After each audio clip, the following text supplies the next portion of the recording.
one email for all incoming customer service calls. Uh-huh. And I asked Chris, hey, could you wait just a second? I have a solution for this because I'm a webmaster. You know, I know the solution for this. And he goes, okay, I'll give you 5 minutes. I walk on over. I go, hey, ladies, my name's Robert Rankin. I'm applying as a GM here, but I hear that you've got a problem. Let me solve it for you. Hold on. Your emails Hold by on. creating... Okay. My stream is suffering right now. It might not... Fuck, damn it. Oh, no. It's not broadcasting at all. Oh, you are kidding me. I am so upset right now. Hold on. It's delayed by like 52 seconds. Are you kidding me? Bro! Okay. Do we want to restart it? No, it seems we're back now. Let's see. Oh, okay. It like killed the stream. It killed the entire stream. Oh no. Oh, for fuck's sake. Damn it. Alright, hold on.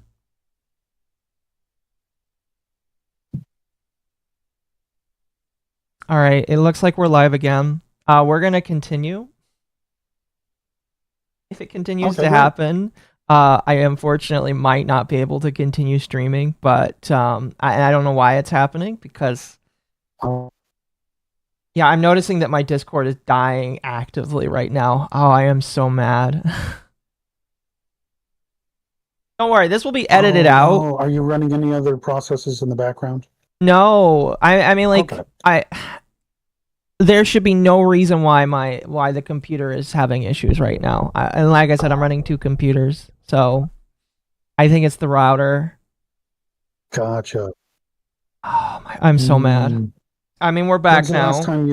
When's the last time you power cycled it? Okay, that's good. We're back. So let's ask chat where I was at with the story. Well, we're about 62 seconds behind, I think. Okay. Chat, when you... Okay, so the last part I got was I was talking about the... okay. 5 GMs available for the night. Okay, so we'll make that really quick. So it gave me the question, which was, what do you do if someone deleted their items? They have no way to restore it. You can do it, but it's against policy. I said, restore the items, let the supervisors know in a note. They said, thank you very much for your questions. We'll be calling you in the next week or 2. So I walked on out. On the way, I was stopped because I heard a conversation between 2 ladies arguing about all the emails back then were just coming into one email address. I said, hey, sorry to interrupt, but I heard you have a problem. The best way to solve it is to isolate everything by having an email address for each different major project. You know, one for World of Warcraft, one for Diablo, one for StarCraft 2, all that stuff. Anyways, they were like, oh, wow, you know, can you come back and take this job? And I said, we'll see. You know, I'm lined up to work as a GM. And the 3 days later, I got a call from Jason, and he threw me under the bus. Wait. He basically said they called me. Yes. Jason threw you under the bus. Why? He said they called me and asked if I knew you, and I didn't want to get in trouble, so I told them I didn't know you.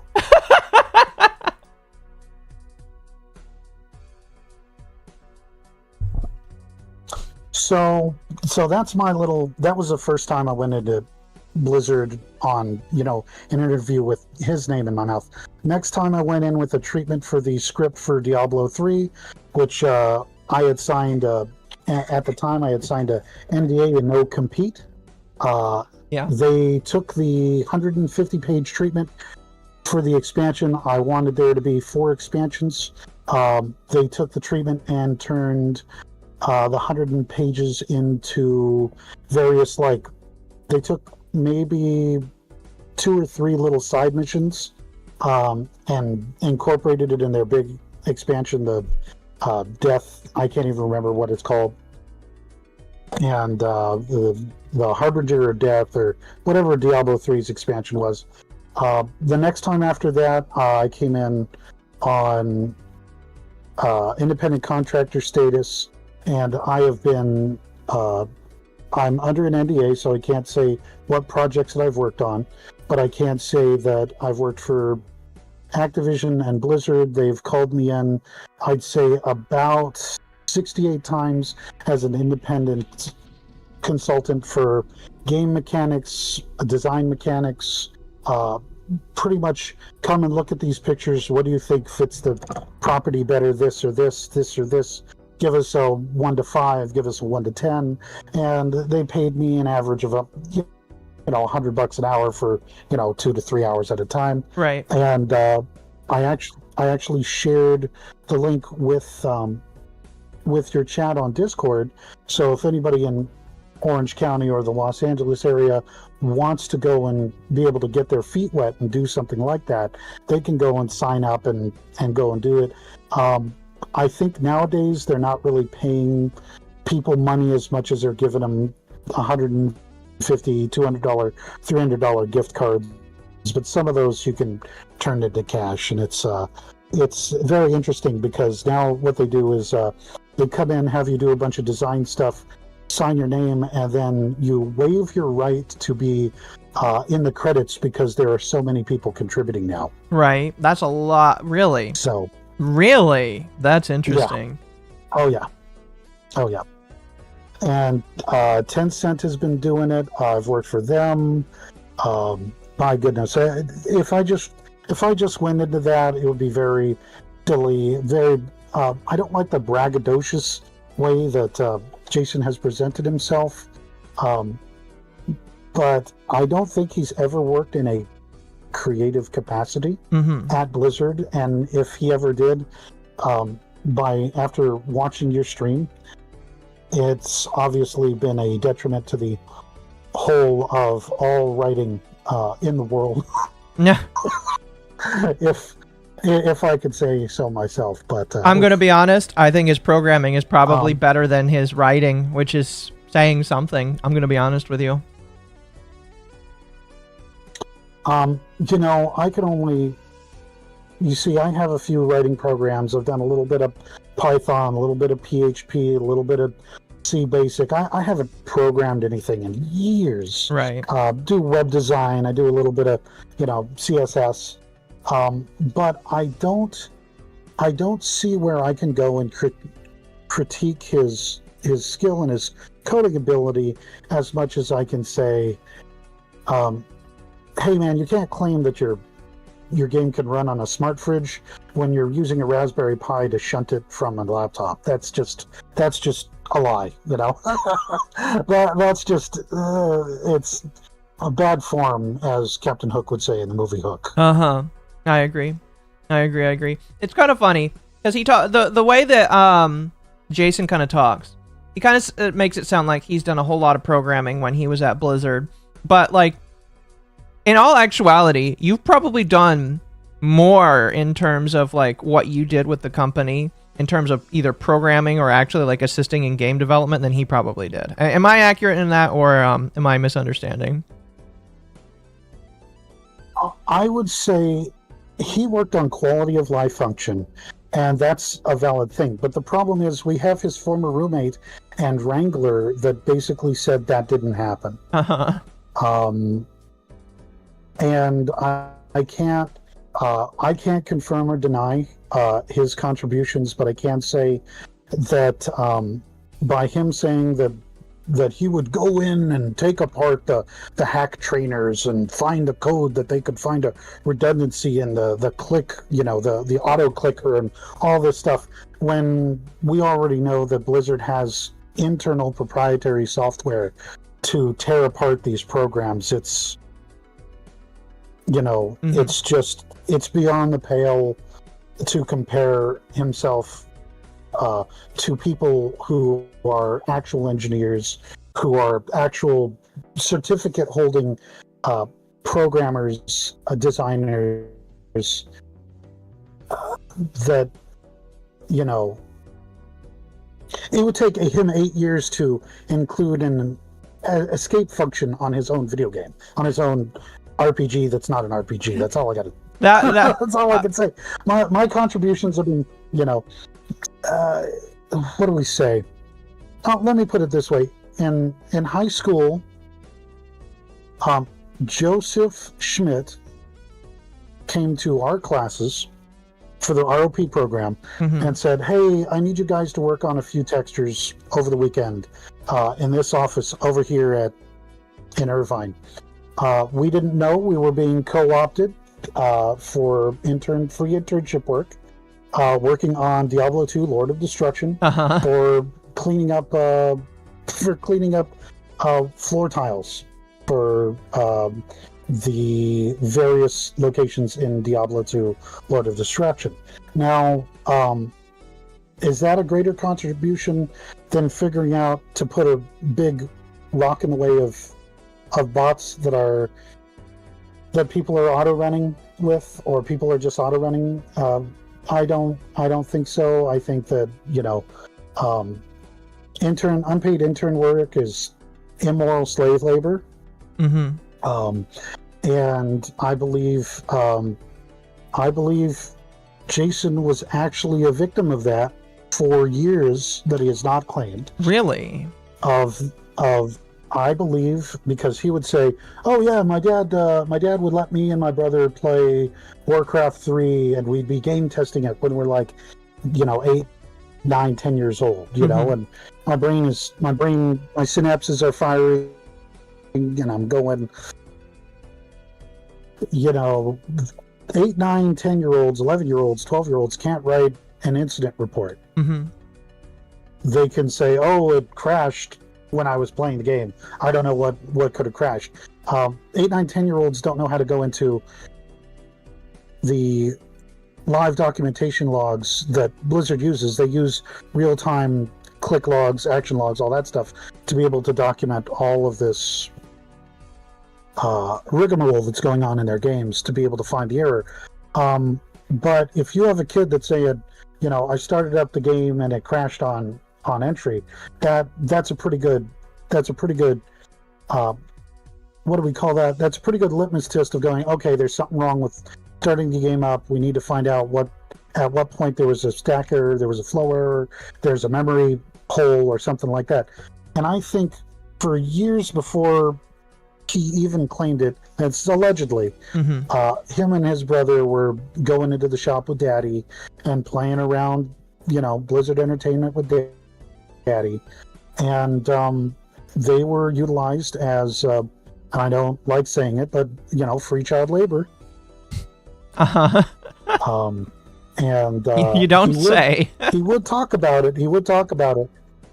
Yeah, but I mean, this is, you know, that's part of one of the many things that I've been told by him. So I think, and you will see his name in a lot of older Blizzard games where he was, you know, 10, 11, 12. He claimed that he was one of the people that made gurgling noises for people dying in Warcraft 3, you know. So. Interesting. I don't know.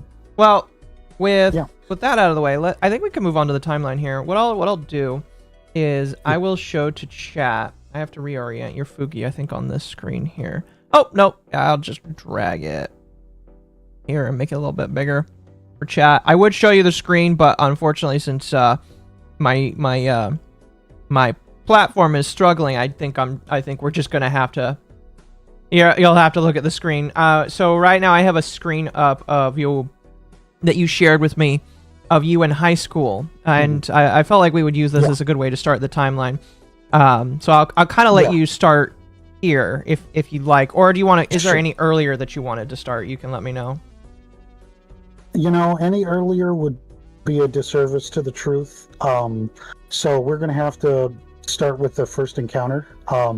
And there is a picture, Akko, I wish we could get that picture up, that has me in it sitting there Yes. from the yearbook in 2003, where it shows me sitting there behind a desk, and it describes me as Robert Rankin is working hard to get members for his gaming club, you know. Yes. And and that was Jason's first year, or maybe his second year, I can't tell. His timeline at being at Tustin High School is wonky. Okay. But he is in that yearbook. He is in that yearbook at Tustin High in 2003. And anyone who goes online and checks it, you can easily collaborate by finding my name, Robert Rankin, under the mentioned twice for the Electronic Gaming Club, the Extreme Gamers Federation, back then. There we go. And there it's it's on the screen. So Club Rush, I got to meet Jason Hall. I'm not validating this Thor thing. It's ridiculous. It'd like me be going around calling myself Alan Gregory, or Gregory or Alan. I don't call myself by my middle name. So that's odd. That's sort of, we'll get into that later. So I'm sitting here. My friend Jen is at my side. You can't see her head. The other guy besides me is one of the club presidents, one of the vice presidents. That's my buddy John, and he's gotten places in life.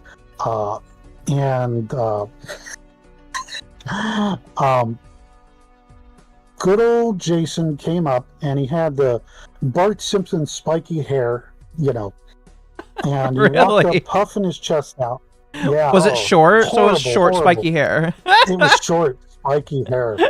The next time I saw him, he had this like long hair down to his shoulders, and I didn't recognize him. He didn't recognize me because I started shaving my head. But anyways, this kid walks in and goes, if I join this year, I'm crossing my arms because he had his arms crossed, so you can't see it, but I'm crossing my arms right now.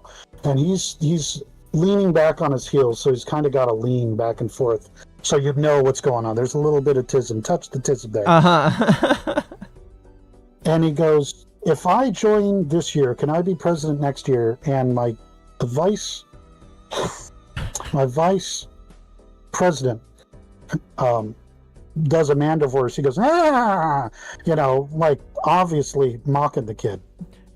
I have to say, I feel like you're pulling my leg. This man Jason literally walked up to you guys when you're like trying to recruit people, and he's like, "Can I be the club president next year?" It's just like the 5-year-old kid saying, "Can I be in charge next time we play?"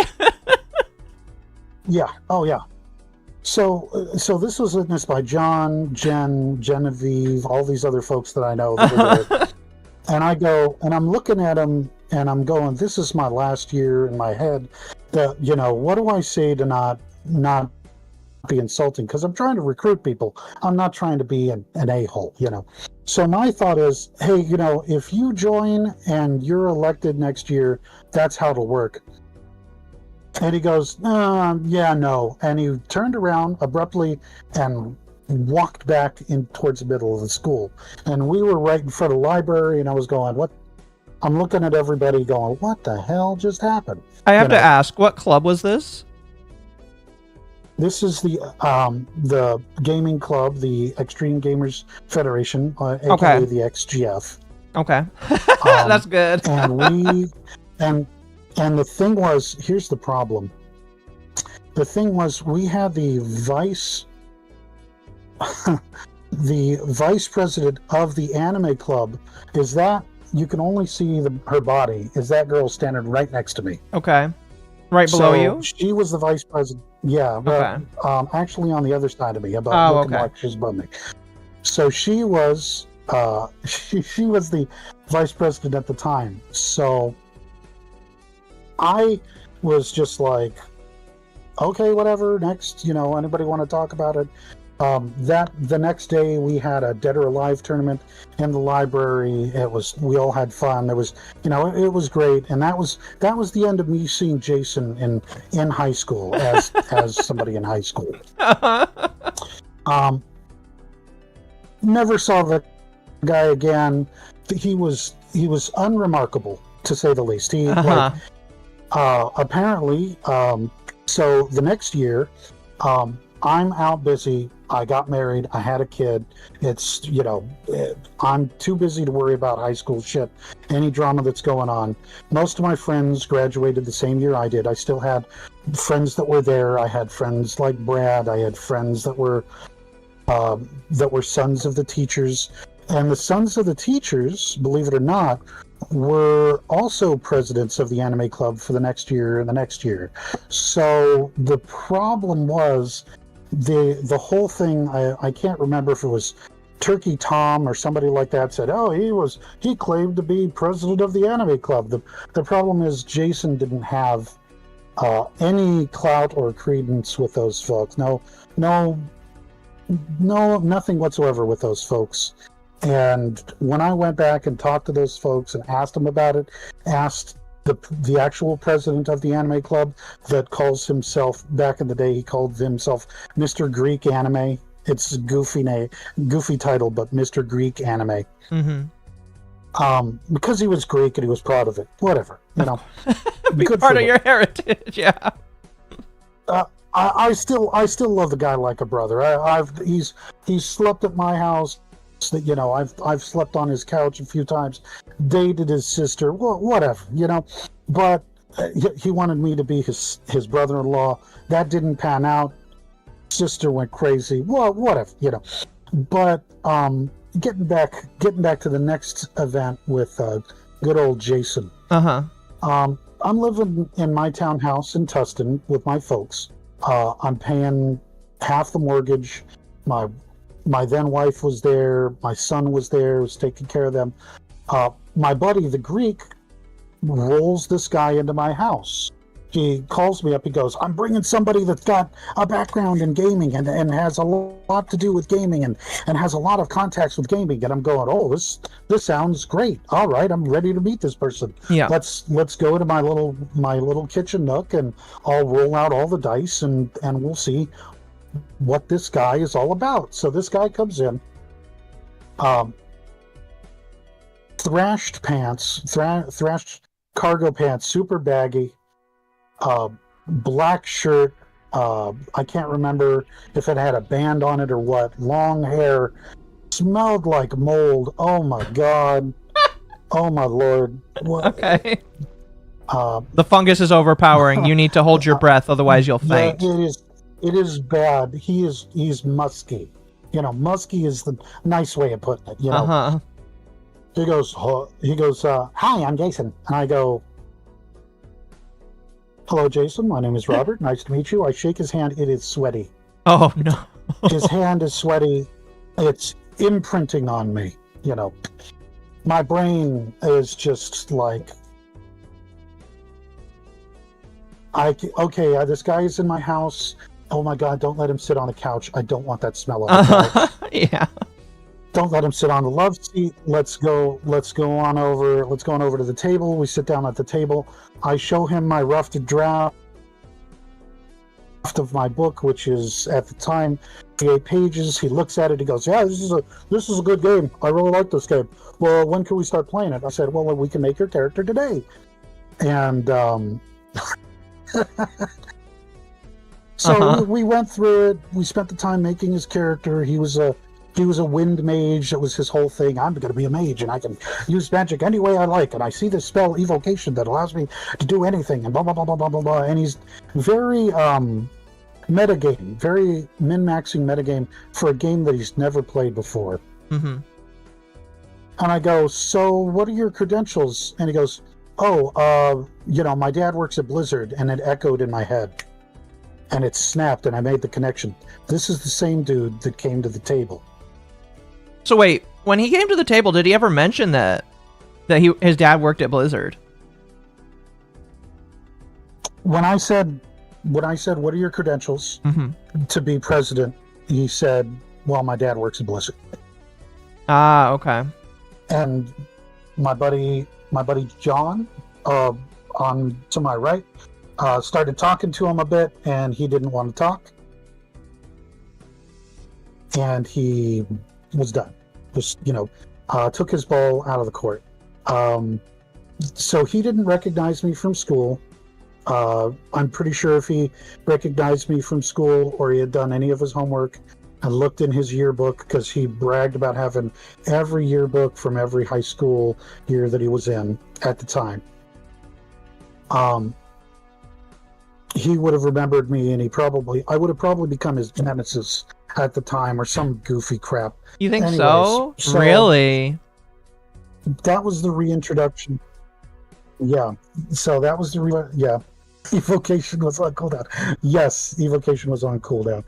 Anyways, so getting back to the story. So we had a very civil friendship. I had made deals for all of my friends. I moved in to take care of my mother-in-law because my ex-wife didn't like my family. There's a whole plethora of drama there. She's got her own problems, you know. So Jason would come every day to my house, whether it was to role play, to talk to me, and yeah, anything like that. So we're table talk role playing. I'm hosting games. He wants to play, you know, he wants to play whatever games I've got on the PlayStation 2 at the time, and he had a Xbox, PlayStation 2, a GameCube. He had everything at his house, but you know, if my dad's using the TV or my brother's using the TV, I can't bring the system into my bedroom. You know, kind of petty stuff, first world problems. You know. Yeah. So I was like, when are we going to hang at your house? When are we going to play the game at your house? You know, this vaunted mansion of Blizzard Entertainment, right? This big place where the guy from South Park, you know, he bragged about that. That was, you know, so we're now in the tabletop gaming beta testing arc, you know, of the storyline, where I've met his girlfriend. You know, I'm not going to drop her name because that would be doxing. I'm not, you know, I met his brother, and I met his father. I met the cat Waffle Jack, who had a part of his intestine removed because he had a horrible blockage, and this cat was sadly incontinent and made a mess of his cat box, and Jason would make fun of it, and it broke my heart because I am a cat person. Yeah. And I take pictures of my beautiful cats every day, you know, and I would spam your board if I could with pictures of my cat, but that's, you know, that's my thing. Yeah. And so a few months into playing my games with our little group, he goes, okay guys, it's going to be my 19th birthday, and I want you guys to come on over, and we're going to host some Dungeons and Dragons at my place. Oh goodness. I go, thank God I don't have to host him. I don't have to do a single session. So I get to his house. My wife was like, you know, I don't like tabletop gaming, so you nerds can go do that on your own. I'm like, whatever. That's the last time I'm going to mention her. And so I was like, all right, cool, we'll do this. So I get to his house. His dad bought 15 pizzas. There are 26 people at his house. 26 people at his house. Tons of gifts, you know, a big pile of gifts on the table in the middle of the living. Now I get to this house and I realize, oh shit, this is a small house. This is a 2-story house with a tiny front yard, a tiny side yard, a 2-car garage. So it's a normal family house, essentially. The value of the house, normal family house, master bedroom downstairs, and 3 bedrooms upstairs, 1 bathroom upstairs, 1 half bathroom downstairs, 1 bathroom in the master bedroom. His dad's computer was in the master bedroom. So if he was gaming, the boys couldn't because the door closed, which is a huge part of that you can see reflected in Undertale, which is really sad. Yeah. Because this whole thing where he was isolated in his own bedroom, while his kids were, roaming the house and his cat was messing the place up, was all on him. So you could see where this sort of contagion of trauma is stemming and where it all came from. And I'm just like, okay, so that's that. This this is 2008, 2009ish. And getting back to this birthday party where things started kicking off, he started saying stuff to his girlfriend. She was wearing a fluffy wool sweater, and he goes, this is a horrible joke. He goes, oh baby, this sweater is so soft, wear it later tonight. And everybody is like, Jason, knock it off, it's effing retarded. This is just like, yeah.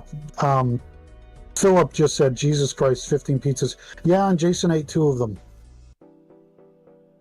Both of them? All of it? At Verator. Holy cow. 2 whole pizzas, yes. Wow. Hungry boy. Yeah, he had to grow, I guess. So, we did about an hour of this role-playing, which was basically a 3.5, a bunch of stuff, and it was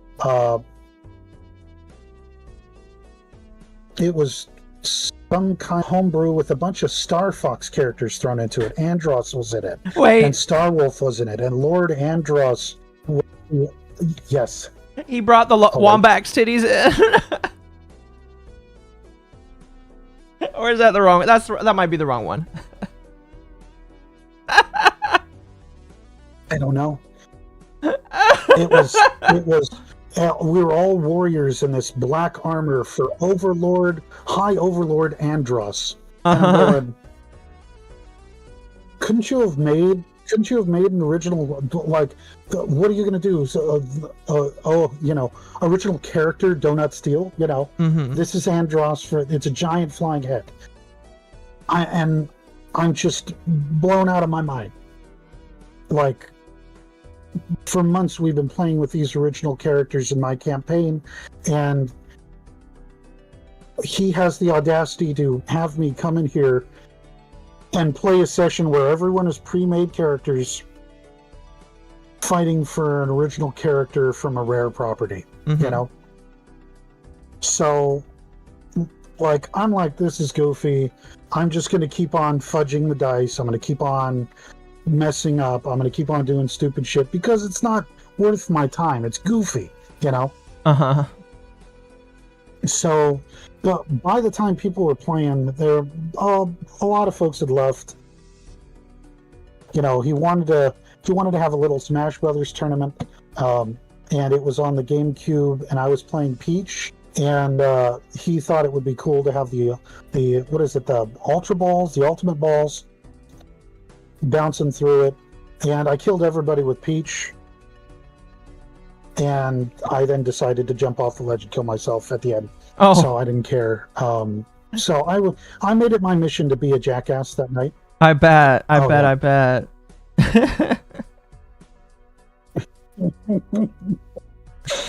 So in the following weeks, I got, he's now 19. I'm sorry, I have that verbal tick of saying, because the Canadian that raised me was my father. But in the following months, he got a little bit more reclusive. He was spending more and more time on Second Life. And one of the times that I came over to hang out, he handed me, oh, by the way, the gift that I gave him was a Dungeons & Dragons first edition monster manual and dragon encyclopedia.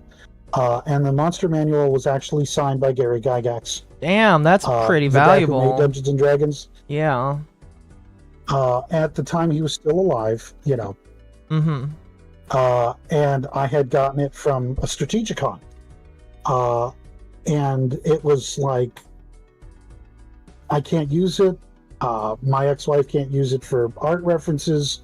there's I have all the updated stuff, so I'm going to give this to Jason. Yeah. Because it might help him. It might just help him a little bit with coming up with some original ideas. It might inspire him. And while I'm handing, it might, inspire him.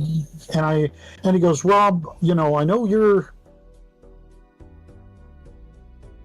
you're working on your game. What do you think I could do? And I told him, you can make a game, Jason. Anybody can make a game.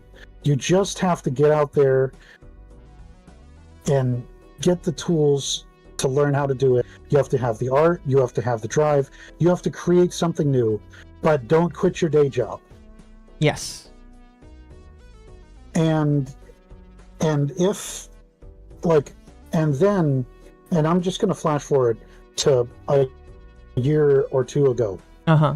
I see Jason on a YouTube short.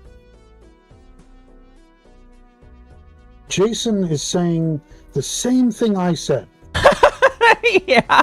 Don't worry about what other people say. Don't worry don't worry about the naysayers, because you're going to be the one that makes the game.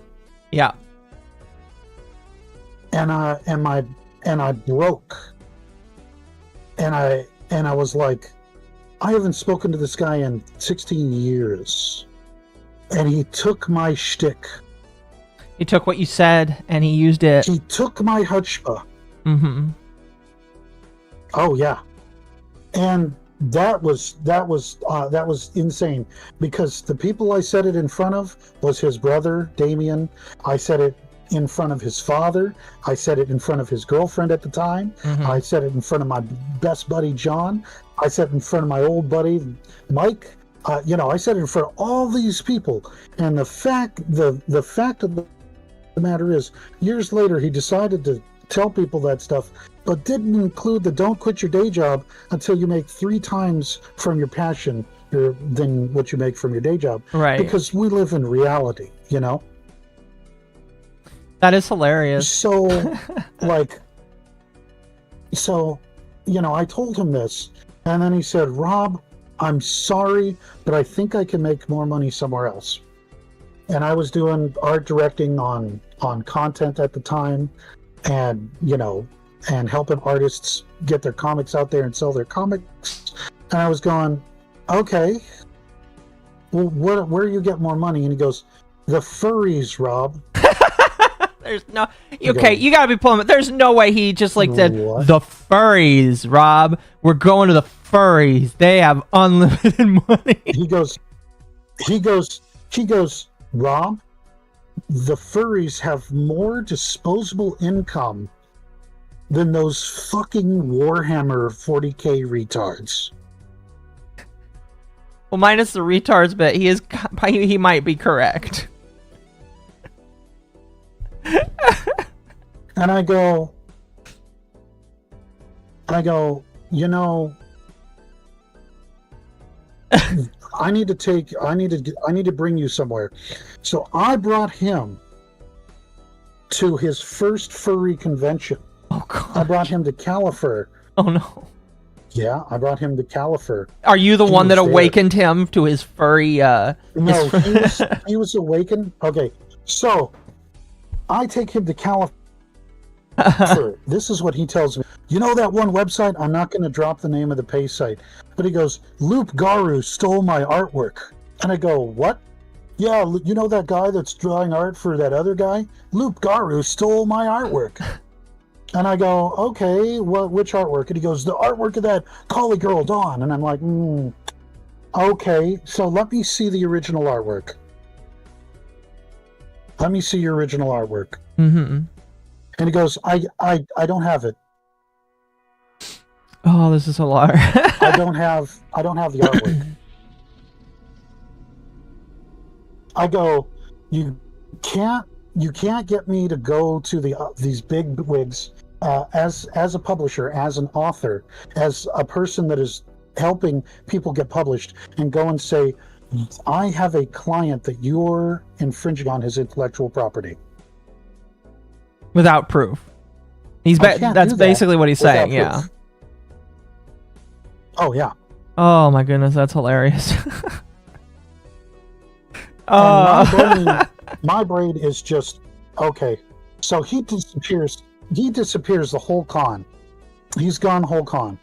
I do not see him the whole convention. I'm doing lectures on copywriting and publishing material, and I've been doing that at science fiction conventions. I've been doing that at furry conventions. I've been doing that at gaming conventions. That's what I was known for. I was the guy that went to all these conventions and helped all these people get started, get out there, get their work protected, get it. It was all about getting their work protected. It was all about my OC Donut Steel. You know, it was all about telling people your recolor of Sonic the Hedgehog is not an original character. Draw something else. Hey, you know? Sonichu is original, and I can totally copyright it. So it's like, okay, you know, he tells me, hey, you know, do you know any other events that are going on? I go, and you could Google this. I go, the Prancing Skiltaire has parties every month. It's a party that you can check out. He goes, I'm gonna go there. So, you know, I show up because I don't want this guy going to this fucking party and telling everybody that I told him he could go there. Yeah. Without preparing them, because he's gonna run in there, because now he's doing the entry level Q&A job by this time. Yeah. So he's working for Blizzard now. And oh yeah, he's working for Blizzard now. He's going to the parties. He's bringing his girlfriend to the parties. They're dry parties, no funny stuff, no adult content. Right. Well, that's good. Which is fantastic. You know, all the entire fandom is adult content. It's accessible. Yes. I'm sorry, the people that are furries out there. I'm sorry. You know, you're gonna have to deal with that. So this guy thinks he's hot shit because he comes in and starts going, oh, I work at Blizzard, I work at Q&A, I work at Blizzard. And the problem is there is another guy there that is a furry, that his character is a phoenix. Can't remember his name, not gonna dox him. This guy also worked at Blizzard. And I watch him come around this corner, and he's a tall guy, and he goes, Jason, shut the fuck up or I will tell your daddy. Oh my god. Is this like a secondhand account, or did you actually watch this happen live? Everybody, all these furries. So this actually I watched it happen live. Oh. Yes. No. Oh yes. Oh so, man, that hurts to hear. Jason is like, oh, and Jason's like, oh shit, you know. And this guy was a community manager for Blizzard at the time. Mm-hmm. There's a lot of community managers. You guys could put them on a roulette wheel. You wouldn't be able to find out. Oh, I bet. And what region that's for us to not know. But so I'm at this party. There's conflicts going on, and he comes up to me and he goes, Rob, I wanted to tell you how the money is going to be made. And I go, okay. How's the money going to be made? Because this guy already shit on 40K, and I have a Dark Eldar army with 5 raiders and about $4,000 worth of miniatures back home. Uh-huh. You know? So I'm just like, all right, so how are you making this money? And he goes, Rob, the furry's on Second Life. I've got a girl that will make me any skin and any model I want for pennies on the dollar. Oh gosh. And I can resell it, for 100 times markup.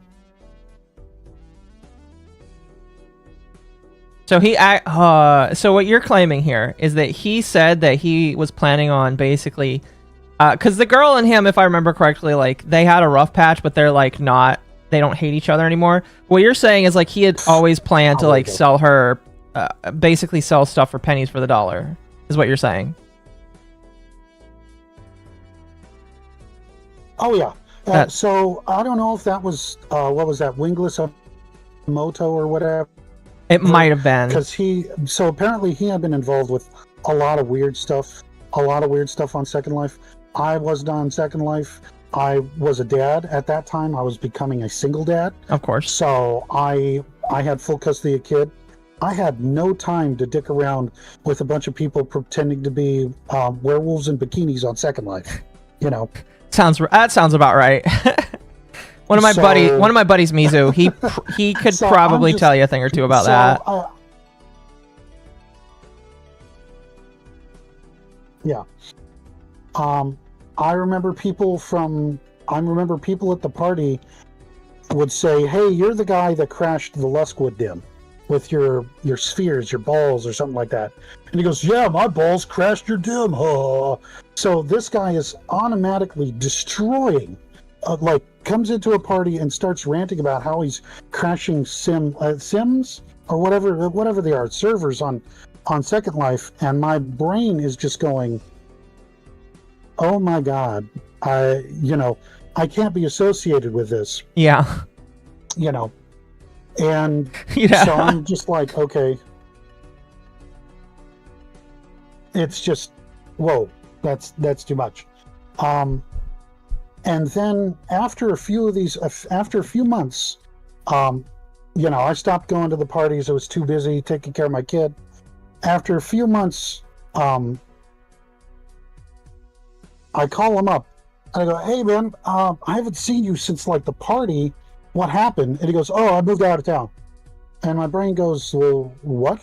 "Oh yeah, I'm no longer in town. I'm making more money living in up north than I was, at Blizzard." So he quit his QA job and had moved up north to a commune of furries, or a group, or whatever you want to call it, snuggle puddle, or whatever you want to call it. I have to ask, were they communist furries, or were they just regular furries?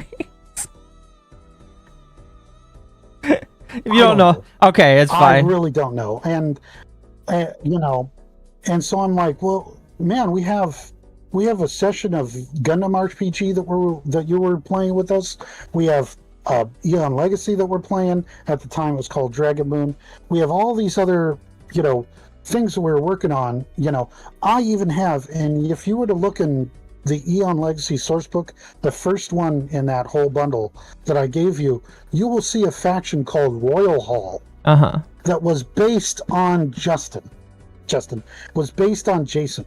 Oh, really? That's interesting. It was his little faction that he created together. Yeah, he wanted to create his own Hogwarts in my role-playing game. So I said, okay, well, we can't just call it Odin Hall. So what are we going to call it? And he goes, well, Odin. You call it Jason Hall. Pretty cool. Somebody said he moved to Colorado. Yeah. So Colorado, yeah, no. So I'm just like, bro, I don't want to remove this thing from, and he goes, oh no, just keep it in there. But I'm gonna be busy on Second Life, so I'll talk to you later.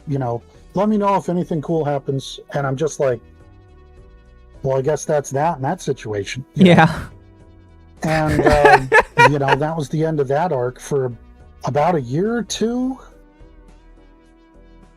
So, I'm just, he comes back, he doesn't let anybody know, and he's now wearing this grubby looking top hat.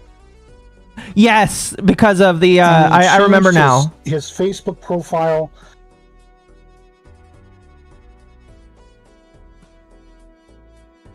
Oh.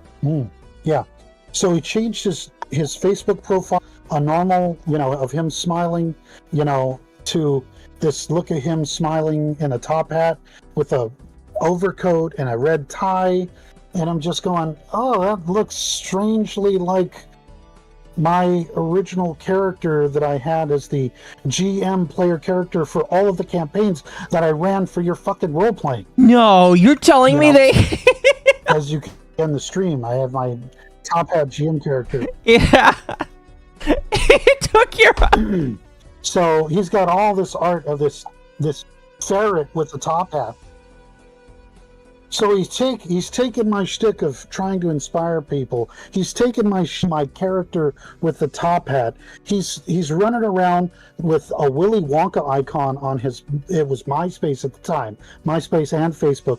He's got Willy Wonka as his like avatar. You know, he's like, oh yeah, I'm really deep in the furry community now. And I remember 2 years prior, he was going, you know, he had the shyster look of, oh yeah, I'm going to get all the money from the furries. Yeah. You know. So. Was he rubbing his hands together while he was doing that? You know, he's very possibly. He doesn't want to talk to me anymore. He decided, when I went through a divorce, he decided to tell me this heinous thing. He said, don't see her as your ex-wife, see her as the mother of your child. And I remember looking at him dead in the eyes, and I said to Jason, Jason, that would be great if she didn't try to make me give him up for adoption. Mm-hmm. You know. And I said, so do you have any other witty platitudes, any witticisms that you can throw at me to lighten my mood? Because frankly, I'm not in a great mood, bro. And this was at a meeting at the home of the actual former presidents of the anime club, where a guy named Marcus came out, started yelling at Jason. And I didn't know what was going on. Why is this wonderful man that I knew was in the football team back in high school yelling at Jason? What does this guy have with Jason? And it was about some nomenclature, racially charged nomenclature that was used back in high school for him and his friends of a select color of skin. Wait, was Jason actually being like racist or something? So, or allegedly being racist? This is allegedly. Marcus claimed that Jason used to call him and his friends a term that rhymes with the Pokemon Diglets. Oh, really? Yeah. Really? That's crazy. And his brother used the same nomenclature. Wow. So, and, you know, whether or not it was high school hazing or LOL random, you know, funny haha. If you decide to use slurs in, you know, in a closed situation with people that are close to you, I totally get that.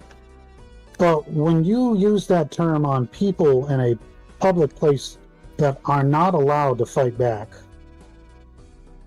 or not allowed to return the generational hate, whatever it might be. Mm-hmm. And this was now a private setting where many people were witness to it, and these are people that I've already mentioned. Yeah. I can honestly say, you know, I put my arm on Marcus's shoulder, and I said, buddy, I'm sorry. It's been 4 years since high school. I'm sure he'll talk to you about it. Problem is, last time I spoke to Marcus, which was on Facebook just a few weeks ago, I said, hey, you know, did Jason ever smooth that stuff over? He looked at me, not looked at me, he immediately responded to my post. And he said, no, that guy's a bitch. Really? Wow. So he just throws some racial expletives and then just doesn't apologize ever for it. Now, I know that Jason can very easily come out and say, oh, yeah, this is never true. I've never been racist before. But that's... Wow. Yeah. Oh, wow. If Marcus, here's the thing. He was a stupid kid, a stupid teenager. Now, if Marcus ever decided to go public about it, he could. He is liked. When I have commented on similar things alluding to it on Facebook, he has liked those posts, Uh-huh. and whether or not he wants, what was it? Repercussions. There is no repercussions for a 15-year-old being a dickhead. Probably not. Whether or not that's part of who he is now, I have no idea. When he decided to take the mask off, from Mama Oka. Uh-huh.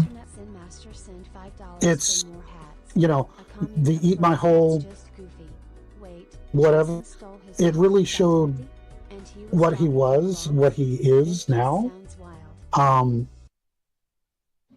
And I just can't. Let's see, Internet Zen Master, a commune of furries that's just goofy. Wait, Jason stole his colleague's identity and he was dropping N-bombs. That just sounds wild. If I could have grabbed my buddy, the Greek, and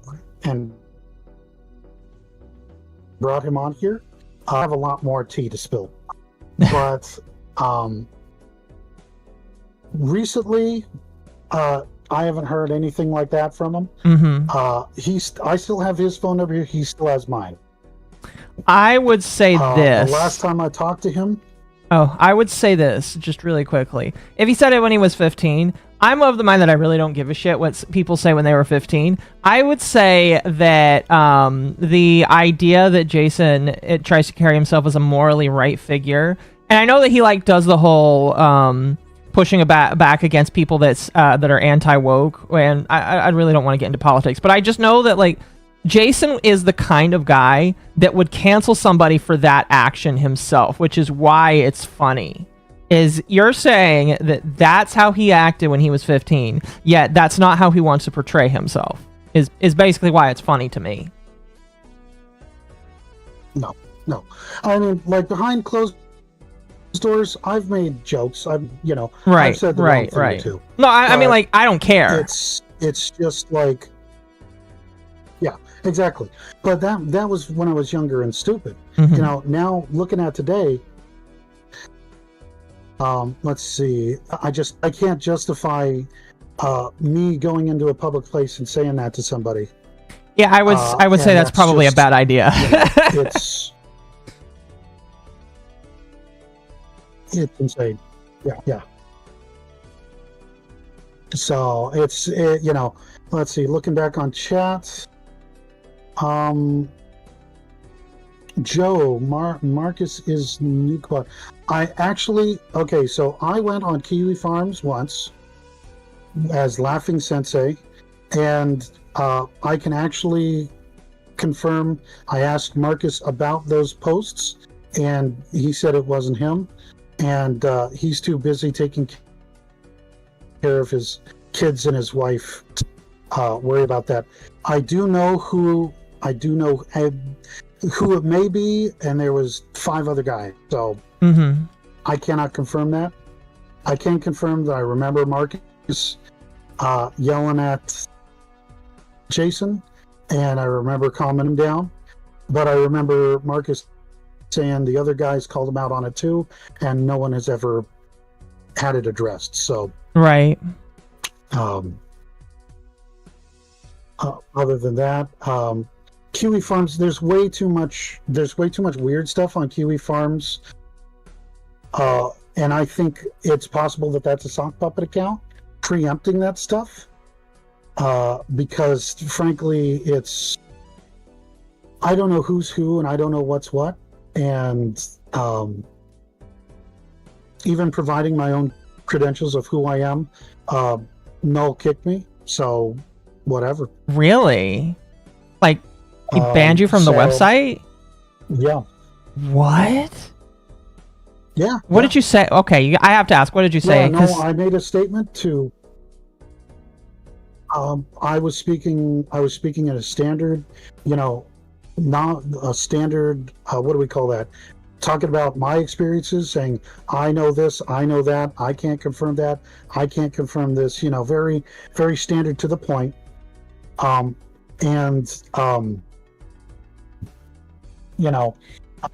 Null said provide personage, and I posted I posted a picture of one of the certifications of course completion from Tustin High School. Mm-hmm. And apparently I was labeled a brigade account. So I know that sometimes happens. But... I don't know.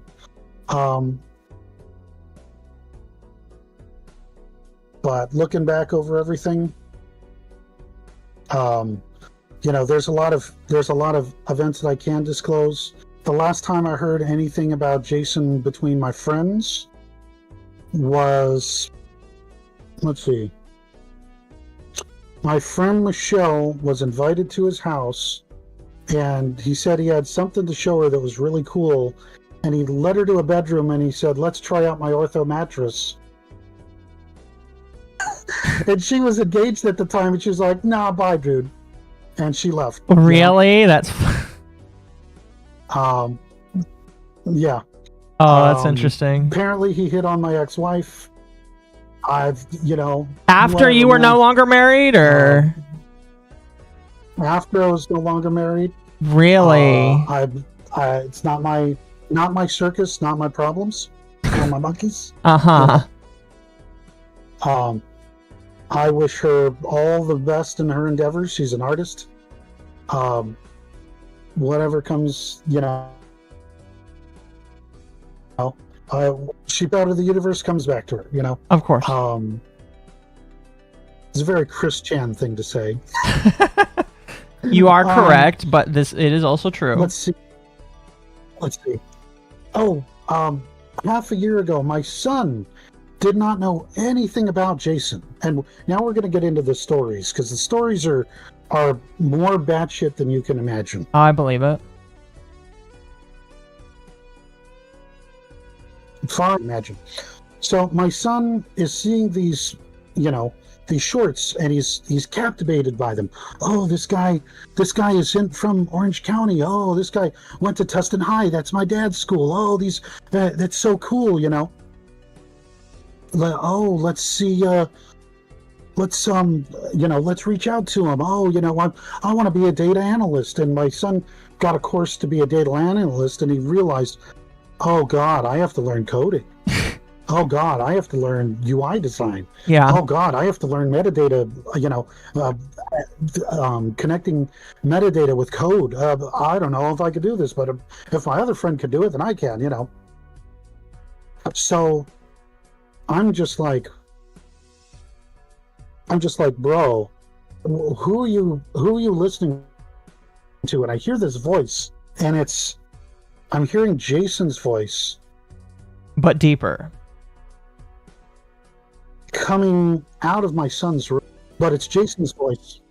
It's really, really deep. Yeah. And it sounds like he's copying the voice that I used to do for dungeon mastering. And my brain is going, oh no,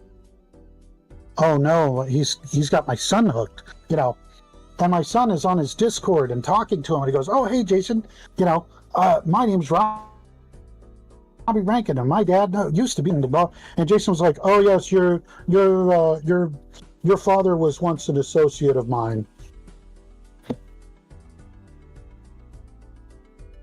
And he started saying, oh well, my dad has a lot of bad things to say about you, and I just wanted to get your side of it.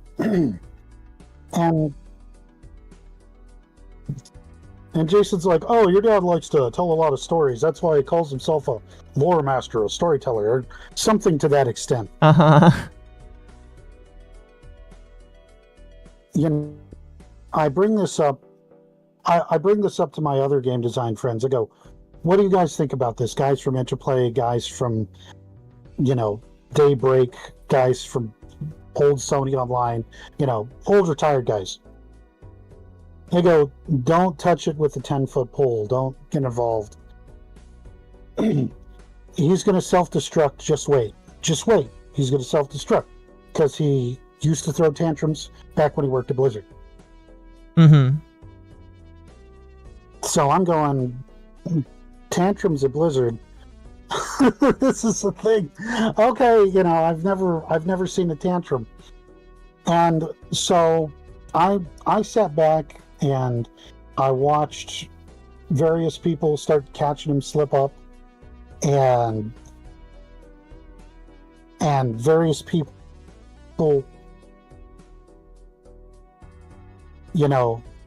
start seeing, who was it? Nux Taku noticed it months before everybody.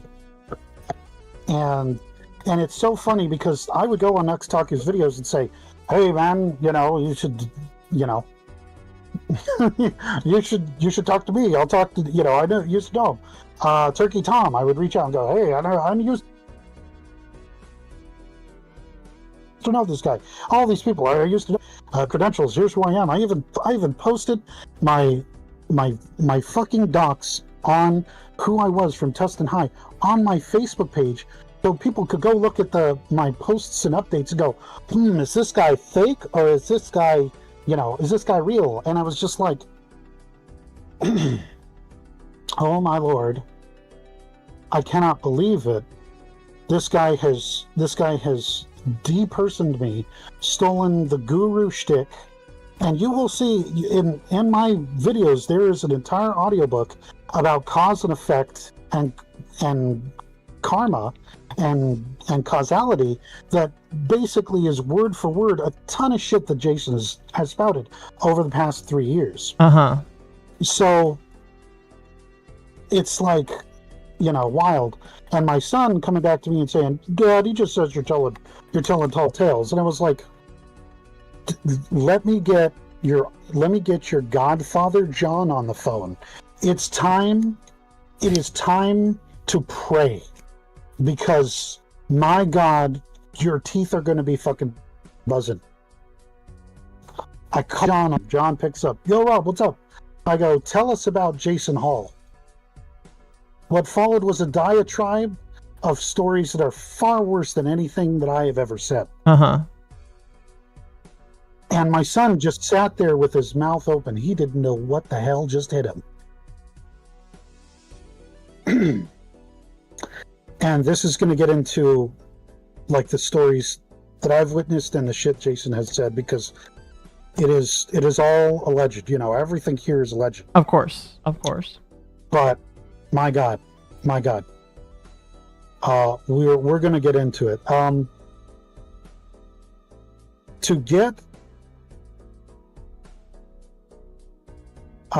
get attention from girls, ours, in high school and out of high school, if the girls had just started driving, he used to jump on the hood of their car to make them stop so he could talk to them.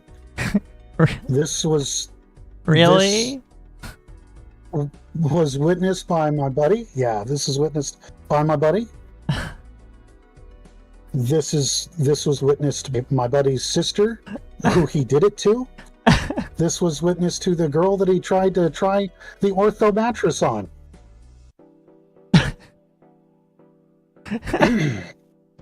This was a weird thing that he would do, I'm just having in my head, just imagining him do that, and then trying like a pickup line from Seinfeld. Oh, sweet baby Jesus! Holy shit! He dented my lady friend Alex's Scion's hood because he was trying to talk to her, and she was like, well, you have to pay for my hood.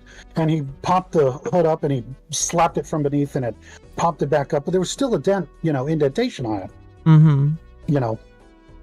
So that's one of the stories. Another goofy story was this came from my buddy John. He called up one of his ex-girlfriends, don't know the name, after she was married and had a kid and try to hit her up. And apparently the husband was right there, so she handed the phone off to her husband, and he goes, "Hey Jason, I've heard a lot about you." And he goes, "Yeah, hi, nice to talk to you." And then he hung up immediately. Oh my That was all gosh. that came with that story. Uh-huh. He did some other thing, going to another ex's house and was screaming, "I love you, I love you," and it was a gated community in Irvine or something. One of the many And, gated you know, communities. this was after he, yes, no, so many, all of them. And this was after he got back from being up north, Colorado, whatever. And apparently, and this was told to me by the girl, she had to threaten him with the police to get him off the property. Oh, really? This was like the middle of the night after he came. Yeah, after he came back. Let's see. Other stories. My God, he told me that his mother, his cat, and when he was living with his mother, was Joe JZH. I see that you asked, did Jason pay for the hood of the car? So we moved so far past that. No, he did not pay for it. Any damages of the car. As To my far as we knowledge. know. As far as we know. Oh, but he's did some property. I'll get to that. Yeah. Oh, we'll get to that. We'll get to that. Jason told me this story that when he was living with his mother, one day their cat disappeared for a few days.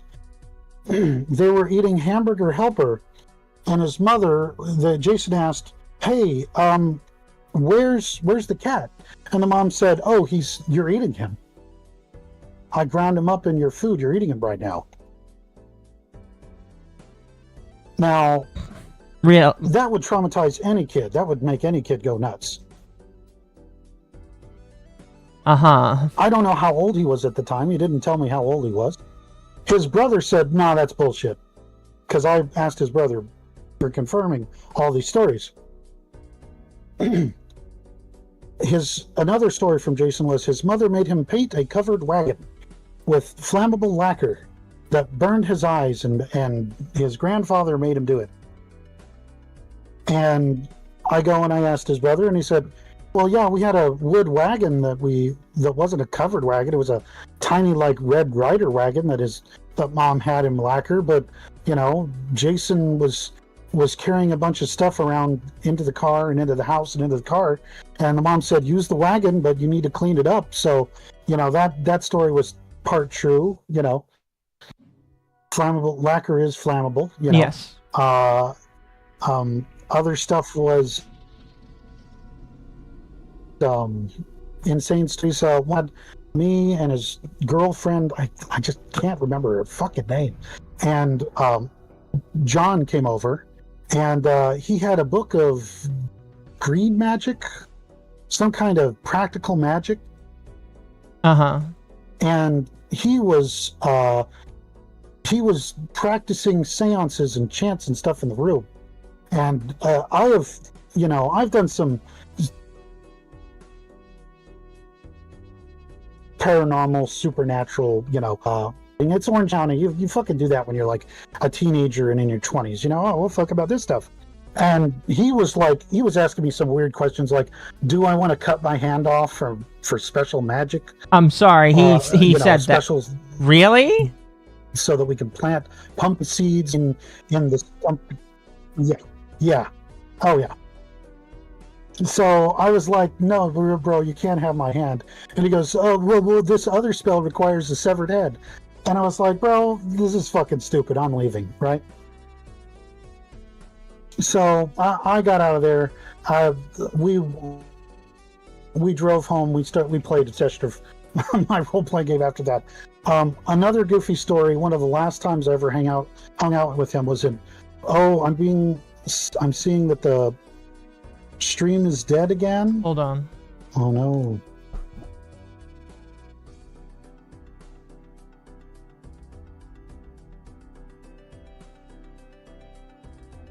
No, we're still live. The delay hasn't increased.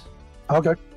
No, yeah, we're fine. Oh, okay. It was a Deus Machina said the stream is dead. Yeah. So.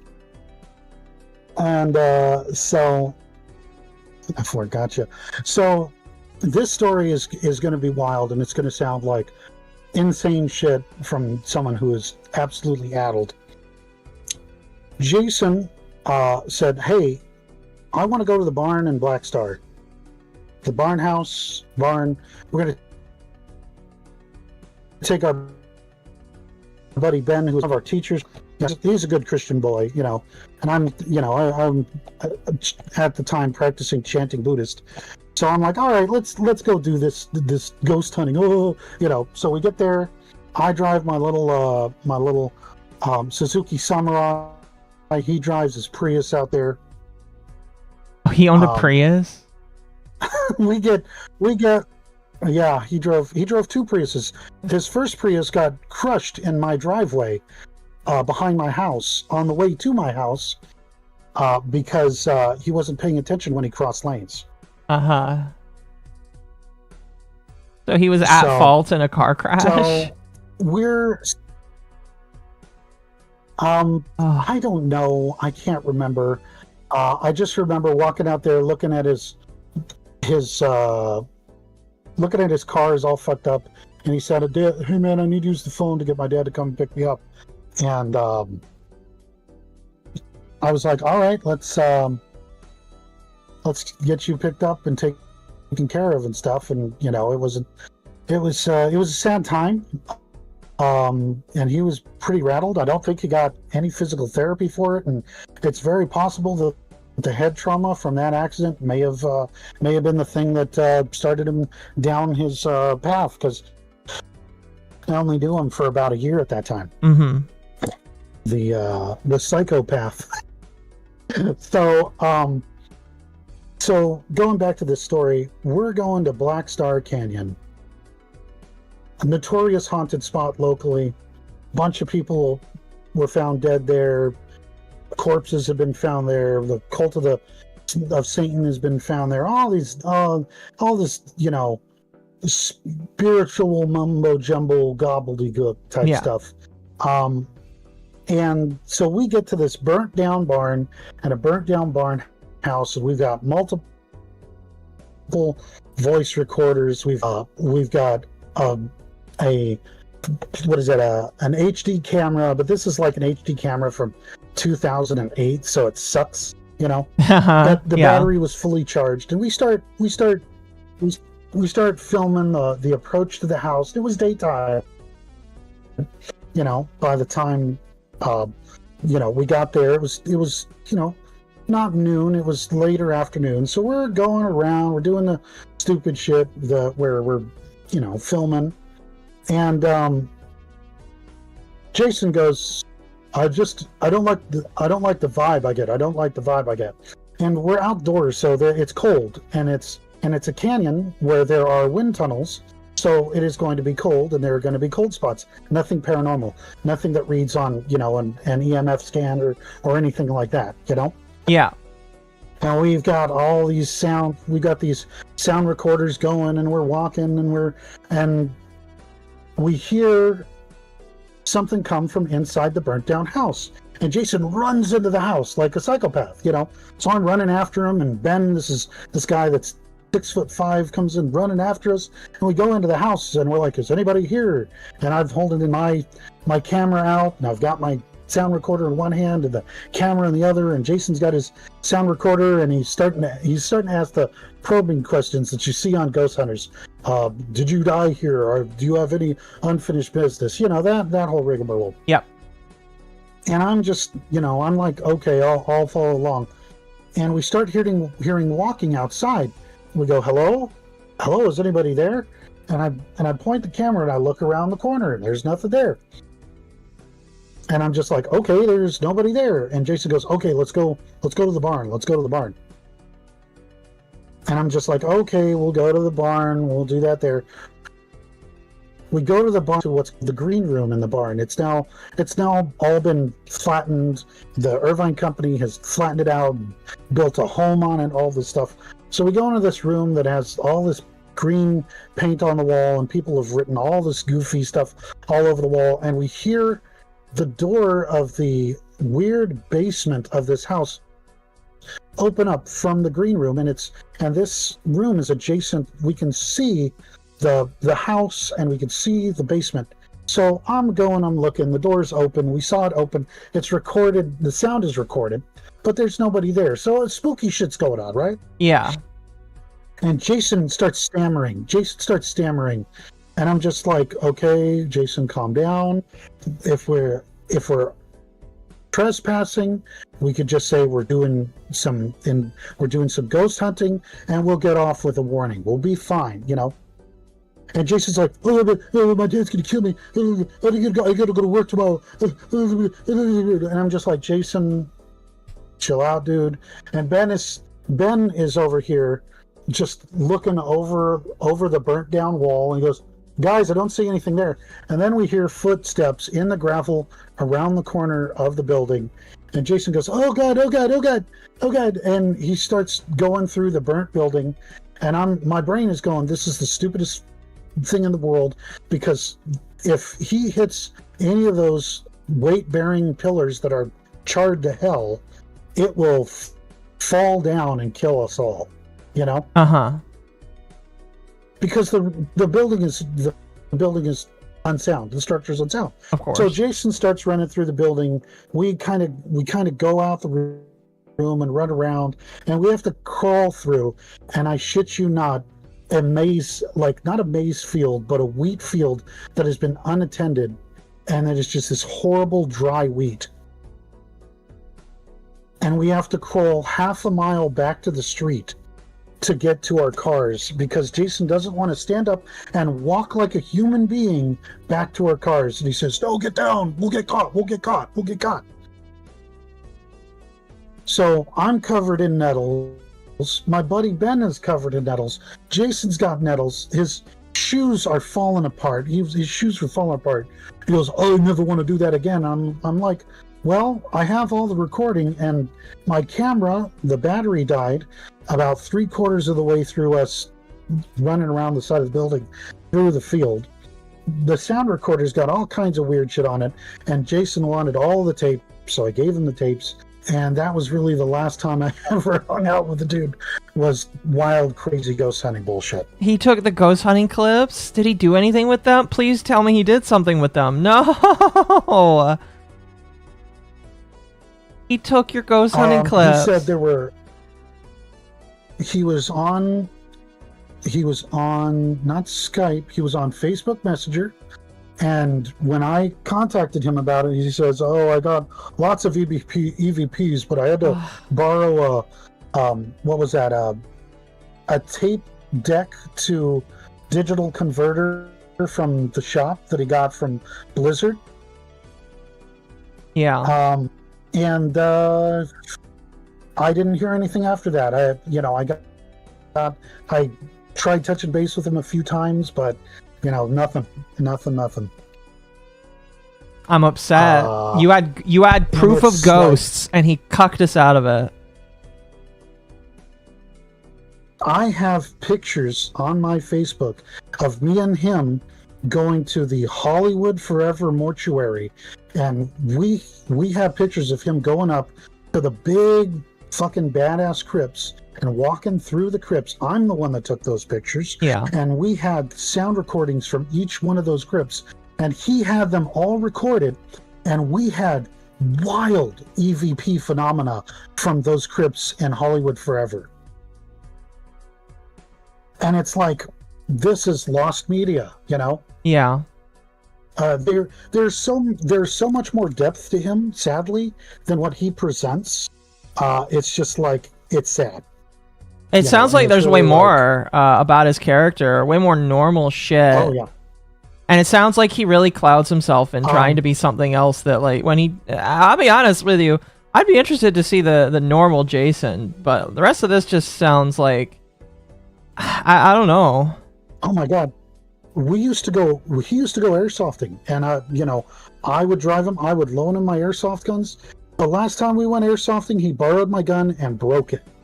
He borrowed my Echo 1 MP5 that at the time I had bought was like $350, $400, and he broke the gun and never paid me back. And he was like, "Oh, it was broken when I got it," but he was hitting people. He was hitting people in the airsoft games with it.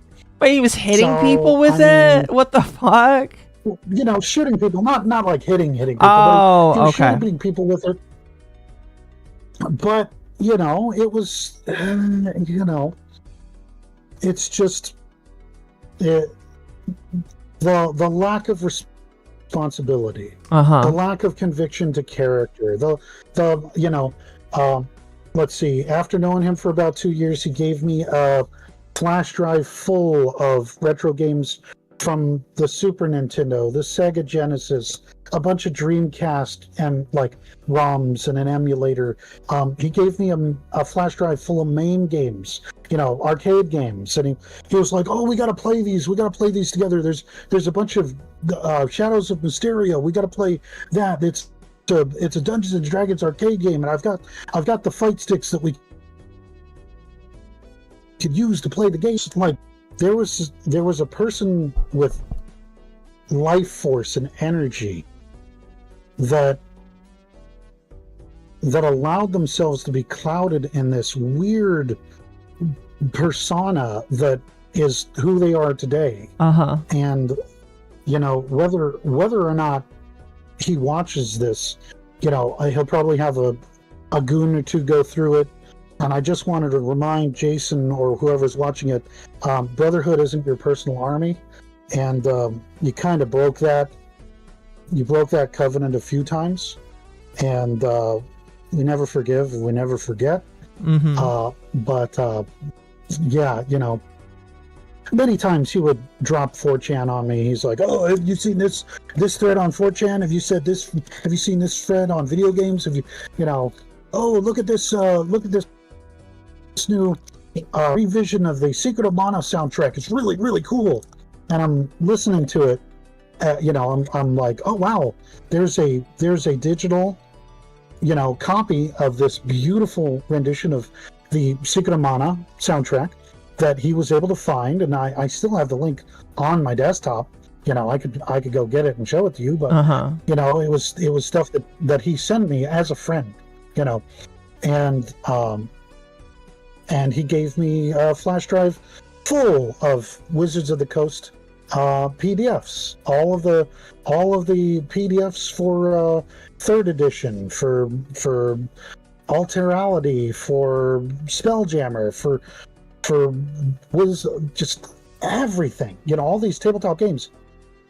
He gave them to me, and I was like, "I have most of these in a book form. I really don't need these, man." And he goes, "Well, I kind of owe you for giving me those 2 books." And I was like, "Oh, that's very nice. That's sweet. That's a thoughtful gift."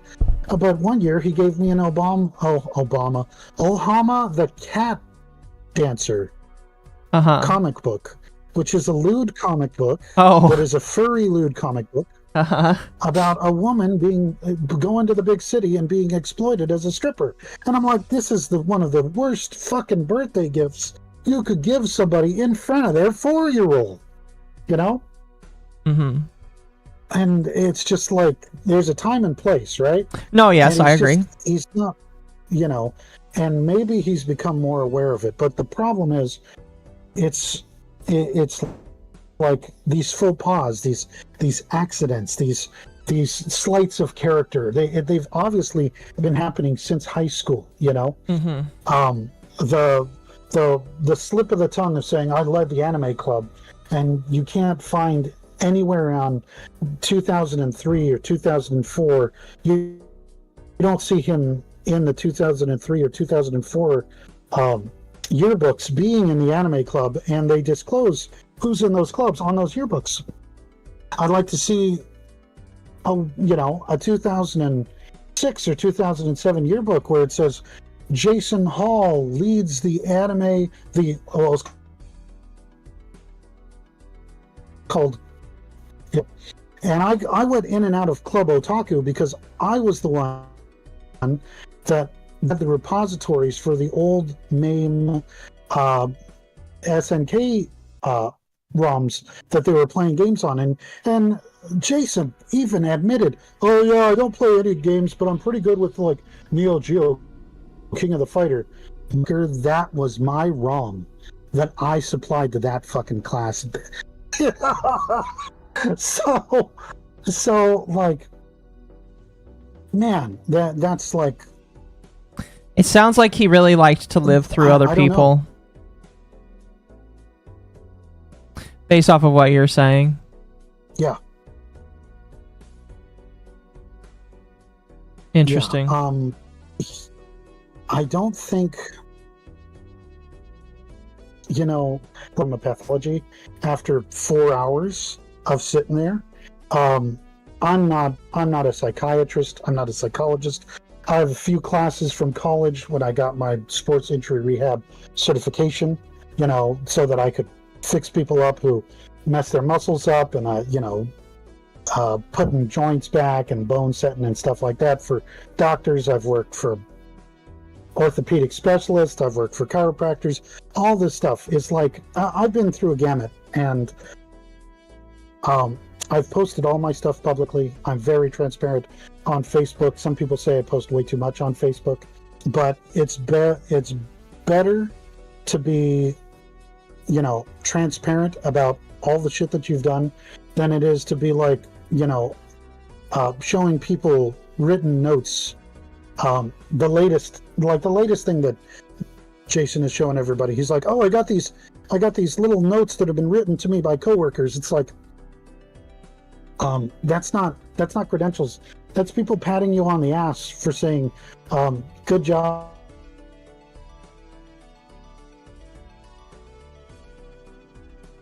for staying overtime." Right. Job for somebody else. So, there's looking at this mess. Is it going to come bite me? There are going to be people coming and tearing apart this video, your videos that you make here, that are just, they're going to go for all the spicy details. The one where he was, oh my God, I just remembered the girl that he invited to the mattress was the same girl that he used to describe as, oh my God, I hate this word, Ghana herpes. He described a And woman then as years that? later, he thinks that he can. Yeah, Really? yeah, and then years later, he invites her over to his house and asks him to test his ortho mattress out. It's just like, I can't. And she even gave me, I asked her right before, she actually called me right before the show. She goes, "Rob, I don't want you to tell anybody my last name." And I said, "I know, I'm not going to dox you, but everything from our high school is out there." And she goes, "Okay, but, my story is my story. It's not your story, And I got the hell out of there because I didn't want to deal with it. Yeah. I don't have any other weird stories of impropriety. That's good. Maybe there are let's see, none. another like weird, weird stories. He loved Metal Gear Solid 2. He loved the whole, AI is controlling the world through memes. And I think looking at where he has done this weird social engineering seems to be like a LARP from Metal Gear Solid 2. Really? You think so? Yeah. And I'm going to say this. He used to go, "The best way to ruin people is to use child soldiers." And it was like, man, what a big boss, bro, but that's weird as hell. That is weird as hell. And I didn't get it, and I was looking at that today and I was going, world through memes. That Oh is my God, interesting. His entire shtick is short form content that leads into the long form content. The entire thing was he went to college to study the what was that? The psychology of ants. Mm-hmm. I heard somebody say.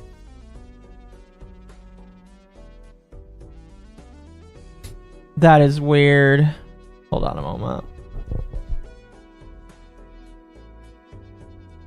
Okay. Yep, we're still live. Perfect. Did we have somebody log off? No, for somebody asked if the stream was dying, and I double checked. No, we're still good. Can we take questions? Yes, chat. You're allowed to chat. You're allowed to throw in questions. If you throw it in a super chat, it'll be answered first. But you are allowed to throw in questions. I think when you were done talking with the majority of your stuff, we were gonna let Rage come in and talk too. Oh yeah, and I mean, there's a lot of goofy stories. What was it? There's just it's just too much to count. You know. I remember one day him coming over to my house, and he had just washed his hair, so it was one of the rare times that he smelled good.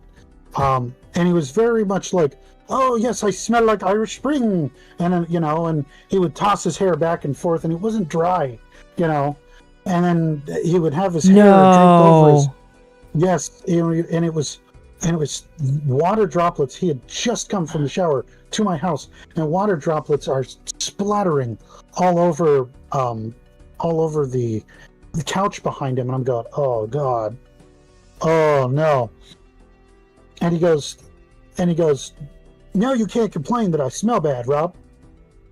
Because I told him, I said, "Hey, you know, my mom says that you have a strong odor when you come over."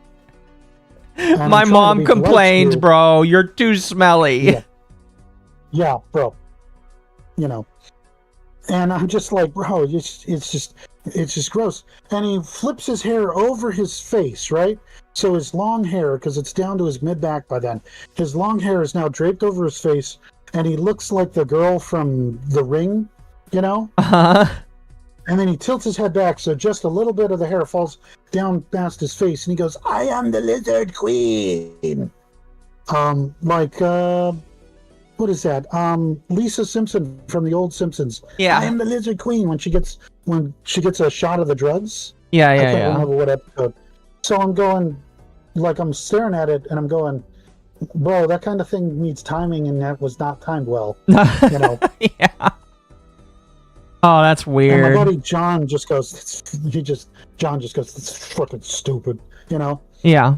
And Jason is like, oh, who's got better grades, me or you? And, you know, it was at that point, it was a dick measuring contest. I was just like, oh my God, I can't deal with this shit right now. Let's see. Someone said the couch wasn't saved. No, the couch was not saved. The couch was sacrificed. No, I was actually, you know, one time after he sat on it, I was actually told I had to go out and get the upholstery cleaner and clean the couch where he sat. That took me, you know, 20 minutes to do with a bunch of, you know, clean paper towels, wet paper towels. Oh. You know, yeah. No. Yeah. Okay. Oh my God, my son's 3rd birthday. Jason comes over to the house, no gift in hand. Starts eating all the food that I got. I bought 4 pizzas for the people that were there. I'll say the brothers, my best buddy, my buddy Martin, my buddies from the club that were there. My ex-wife was there. My mother-in-law was there. My great mother-in-law was there. Everybody was having a good time. And Jason walks up to me holding this $20 plate of shrimp that I had bought that was cooked shrimp, cocktail shrimp. You know those big platters? Yeah. Like, back then it was a 5-pound platter, huge for $20. It was 2008, 2009-ish. Gosh, the shrinkflation is so sad. or no, 2006 or 2007ish. Yeah. Internet Master will answer that. We'll answer that soon. Hold on to that thought. So I got this huge thing of shrimp, and Jason goes, "I don't trust this shrimp. You need to cook it." and I'm go to the trash can. I get the cover out. It says cooked shrimp, thaw when ready to eat. I'm sorry. Jason goes, This man walks up to you and says, "Hey man, I think this shrimp isn't cooked." so I look at him and I say, "It says cooked." He goes, "I don't trust it. I don't think you should feed it to anyone. They'll get botulism or foodborne illnesses. This is my son's 3rd birthday party. You're in my house. I am paying all of the fucking, oh my God, all of the utilities and a quarter of the mortgage. This is my fucking house. This is my son's fucking birthday. You know? Okay. Let's go ahead and let's put these in the oven." So I get the 5 pounds of shrimp. I put them in the oven. I put them in at 420.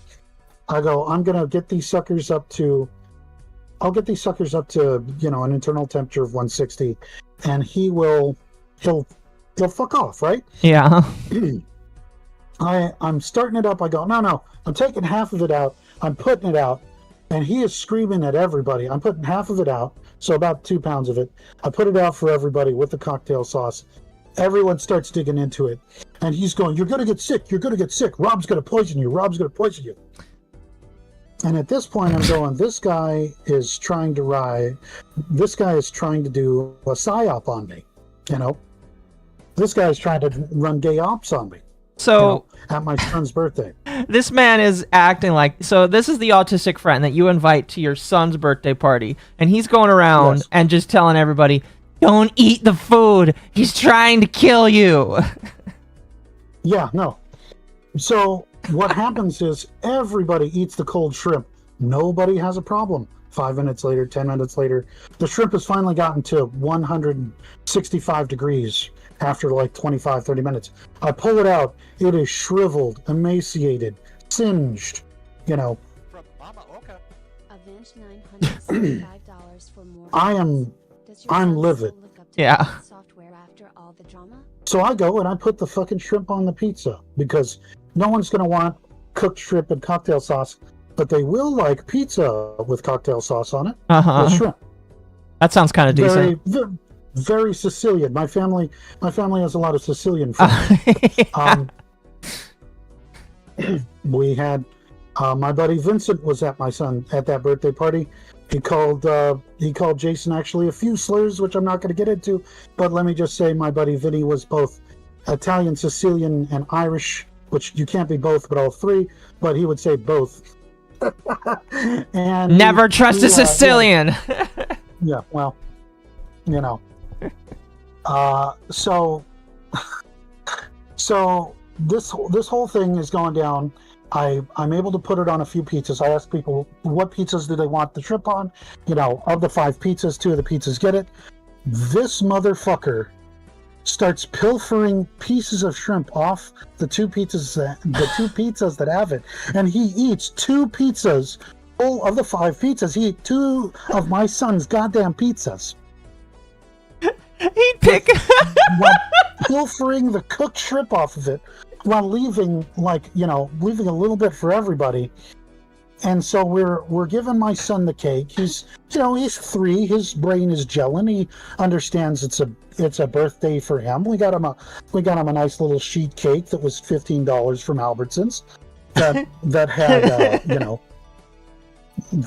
it was nice. It was a nice little get together with family. My son got all these toys, wonderful toys, some Legos. Jason's brother, Damien, brought my son a Lego toy. Yeah. And Jason didn't. It was like, bro, what is wrong with you? What is wrong with you? Anyways. So after all this is done, Jason's girlfriend, little girl, a little Asian, little black hair. I can't remember her freaking name. She goes, Jason, you got Robbie a present, right? And Jason gets on a knee like he's gonna take get knighted, and he goes and he starts operatically singing "Happy Birthday to You." Like that's the present, and he goes, "That's your present, Robbie." Oh my And gosh. my son just looks at him and shakes his head and goes and plays with his toys. Like this is like he was inconsequential in my son's life. Yeah. Your son didn't give no shits. Yeah, like my son got to eat the pizza. My son still loves cocktail shrimp. My son will still eat an entire pound or 2 pounds of it if I let him. I got to be careful. He's 21 now, and he loves that shit. Yeah. Jason has proven to be a fat slob that eats 2 pizzas at a time. Because he did it at his birthday and he did it at my son's birthday. That's a lot of pizza, man. Holy cow. He must have. Where does that all go?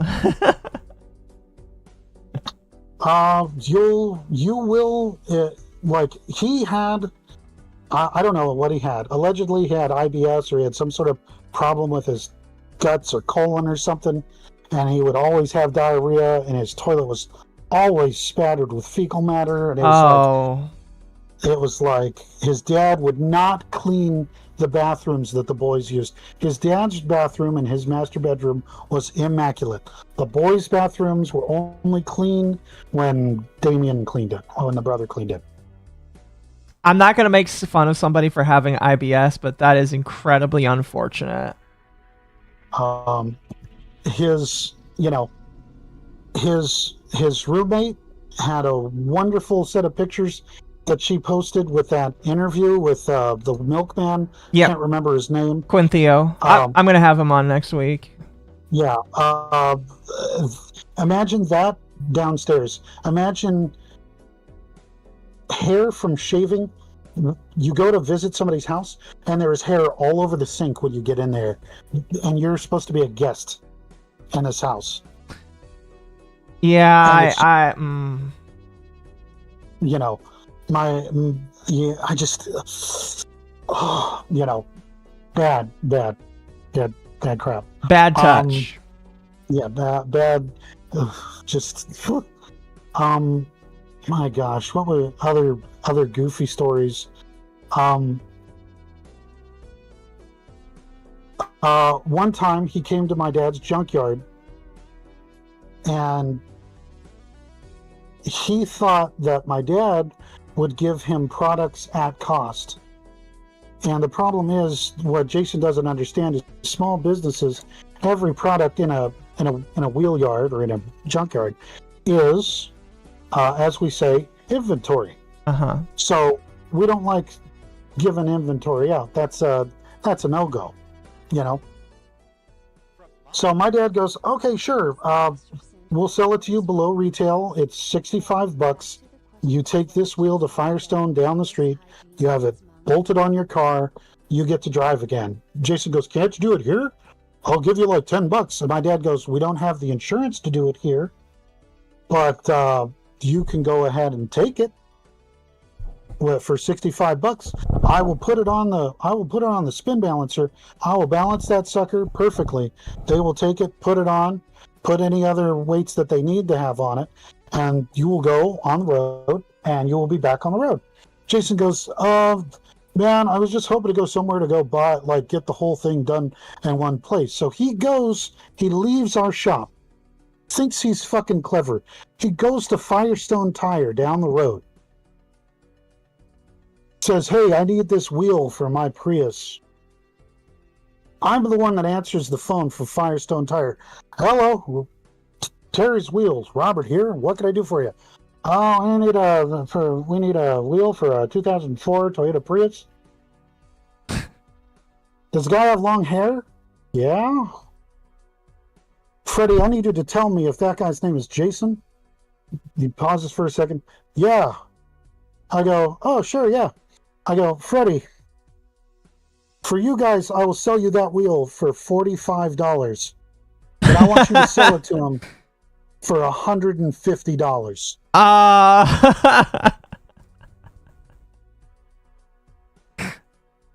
how Damn. I hear him set the phone down. He goes, my supplier's got it. It's going to be $150. I hear Jason go, fuck. I sit back. He goes, he just walked out. So he picks up. He just walked out. I go, interesting. 10 minutes later, Jason drives back. Oh, hey Rob, I need that wheel. And he's like, he's shifty as hell. He's looking back and forth, and I've already played his game. I'm not doing this fucking back and forth shit. And so I go, sure. You know, it's 60. It was 65, but we just got an order in from Firestone for that wheel, and it's gonna be 85 now. He goes, you up the price? And I said, these guys are willing to pay me right now. He goes, good, 75? Is 75 good? I go, 75? I'll take it for 75. He slaps the cash on the desk, not the counter, but the desk. And he goes, okay, I'll take it. I give it to him. He goes, they install it for another 45 over at Firestone.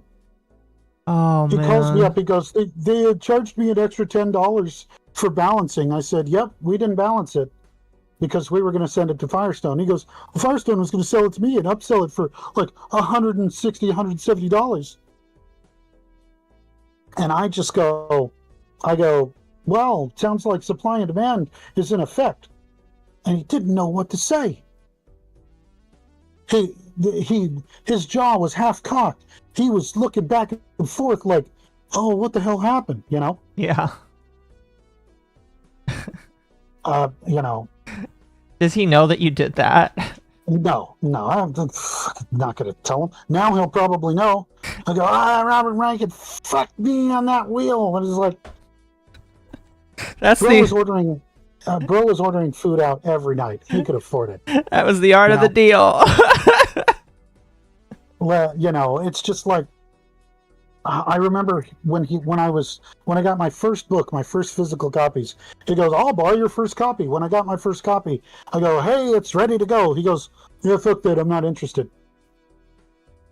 So, you know, he's not got the greatest ethical compass, and you know, it's you don't fuck with me. You don't fuck with business. You especially don't fuck with family business. I agree. And, you know, like I said, looking back on it now, there are so many stories that could just go on and on. You know, allegedly, he told me that he took rats from Petco that used to be down the street from the high school and released them in the school as a quote-unquote prank. As a prank. And I said, when did you do this? He's like, oh, back when I was in Tustin High. I was like, so you released domesticated feeder mice into the property? Oh, hey, sweetie, no, it's okay. Sorry, my cat came up and decided to give my hand a pet. He hears me yelling. He's like, it's okay, Dad. But he allegedly released domesticated feeder mice onto the school and thought it was like, oh, haha, funny prank, you know. And I was like,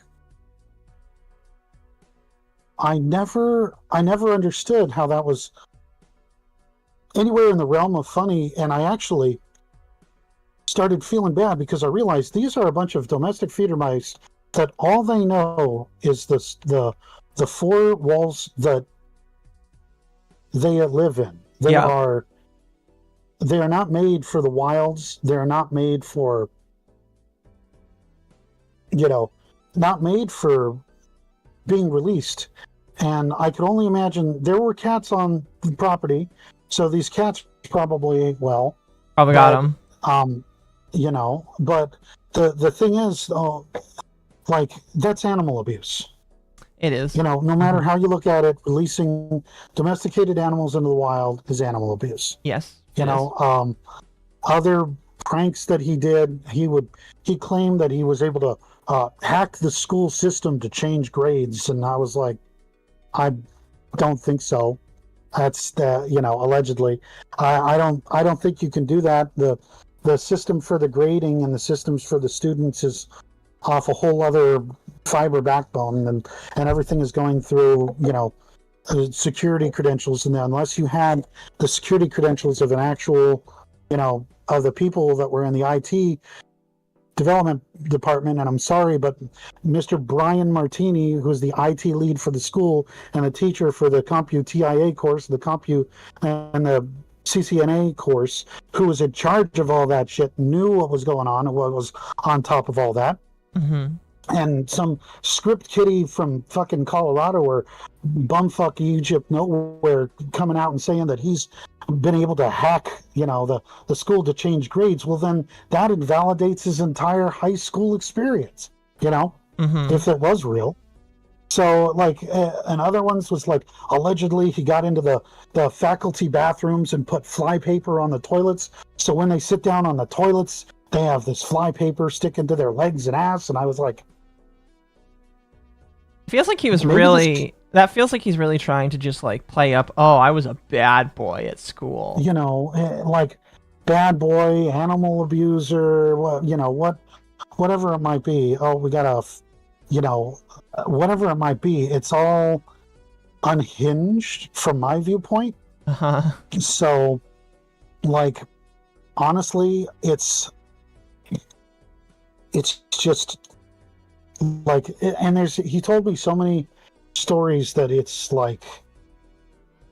I feel winded by it, because it's therapeutic, because the other people that know these stories have heard it already, and they're like, Rob, we fucking know, we don't care. We know he's full of shit, he's a total shitbag. My high school life was boring.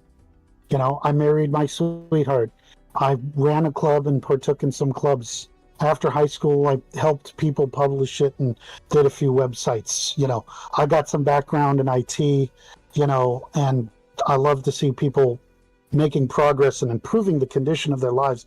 I was in a ministry program. I love seeing people win, but the stuff that Jason had exposed me to, and had apparently thought was what made him cool, was the exact opposite. Mm-hmm. And maybe this kid watched, what is it? Oh my God. Maybe he watched Hackers too much, Maybe that was on repeat. That was the only video they had in the Blizzard weight room that he had to sit in when his dad had nobody to watch the kids during the day, It's just the what's the word? Delusion of grandeur. Delusions of grandeur, grandiose. The delusions of grandeur is so grandiose that it's unbelievable from the beginning, and going around and taking your credentials and throwing them in people's faces when they're not really credentials in the first place is where anybody in a real job corps would say, no, none of this matters. The only thing that you are certified for is a level 1 pen tester walking around our contracts, And right. he won't be able to afford his mansion or his horde of ferrets on that kind of dollar. No, obviously not. Mm-hmm. Oh, goodness. Well, so yeah. So that's my timeline. Those are my stories. Those are from what I've heard other people say, the way you heard it, as Micro would say. Yeah. I witnessed it, I went to Disneyland with this guy, I went to Knott's Berry Farm with this guy, Yeah. I sat down and paid for this guy's sushi, and he would always be like, oh, I like to put the sriracha on the sushi, and I was like, you're ruining the flavor, bro. Just put a dab of wasabi on it. Oh no, and he would bow to the sushi, and I want to punch his face across the table. I mean, it's like, goddamn. It's like, man, can you not have any respect for the food in front of you? Yeah, exactly. It's me and my buddy John would never take him to an all-you-can-eat because he would sit in there and he would undo his belt and continue eating and like burp loudly and go, "Oh yeah, it's part of Japanese culture. They like the burping," and I'm just like, No, they do. oh, I'd be chanting,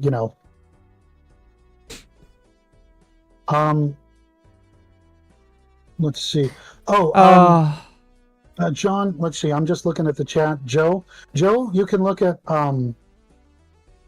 you can go ahead and look at my my YouTube updates. I believe you'll be able to see the pictures of me in school and the stuff that I uploaded. So chat, here's what I will say.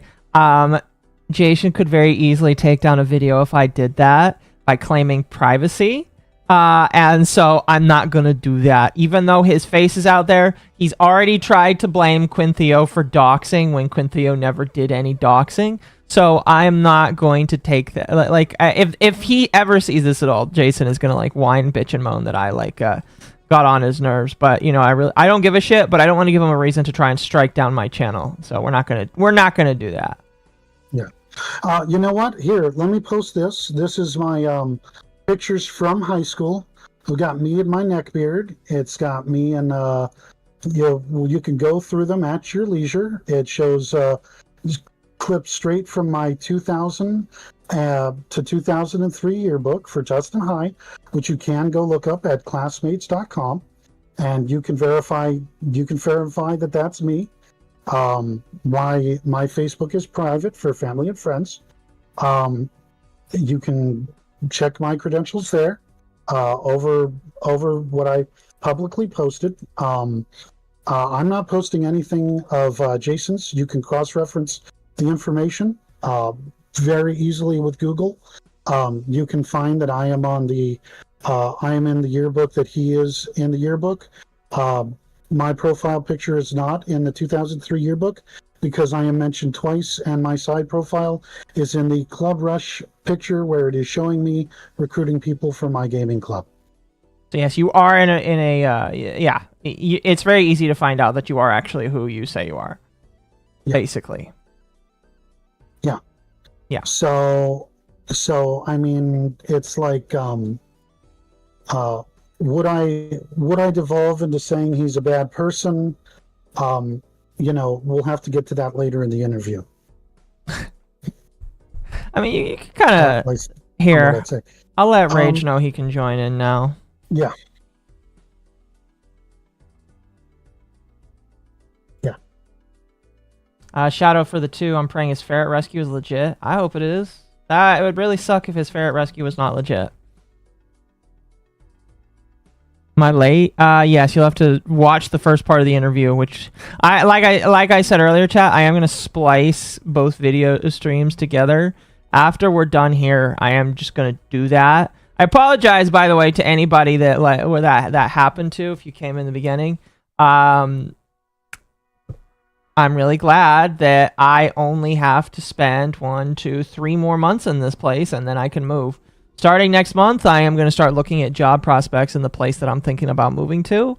And my next place, I have told the prospective house owner that I'm going to be pumping money into their internet so that the internet is always working. I'm also going to be, and maybe, while we're waiting for Rage, we can talk for a few minutes about this. I am working on I'm working on server stuff. So I haven't had the chance to talk about it on stream yet because it's really been within the last few days. But I got into homebrew server stuff. And I got into it because, I have this dream for this thing I've been working on. I kind of stole the idea from another YouTuber who built this thing called his mega desk, or basically his desk, his super big desk. And it's It was like supposed to have a whole bunch of cool gadgets, and it was a neat idea, but it never went anywhere because it was just like, it was a fun project for him, but it wasn't that popular from the looks of it. It was more just like a silly little thing that was occasionally brought up on his channel. But I was like, okay, I like that idea. I'm gonna take that idea. I'm gonna go further with that idea and do more with it. So, I've started like one of the first things I did is I was like, okay, what is Mega Desk gonna be for me? I was like, okay, it needs to be a nice long desk. No L desk. So I used to have an L desk, and I was like, this thing is way too short, even though it's probably just as long as what I have now. Plus, it has to be 2 computers because one for streaming, one for the normal shit. And then I have all these crazy ideas. Some of them I'm going to keep quiet because I want it to be like a cool little reveal. But the other thing I was like, okay, I also need a deep storage. Because like at one point I was like, okay, I want to have all of my videos, all my files for my streams and shit. Because I want to, in the event that I lose it, have it backed up. Just for people that want to go back through it. And so I wanted to start building a deep storage or NAS system. And I was looking into what I wanted to do for it because I was like, okay, I could spend a couple $100, buy one of those pre-built NAS systems that's out on the market, get 4 or 5 bays for $300, or I could spend a couple $100 now and build my own server rack, which is what I'm doing. So I bought like a 10-inch rack, and I'm starting to work on that. And then I think eventually I'm going to have to work on a network with a small little firewall or something cute like that, and then hope that Jason doesn't hack it. Well, you'd have to...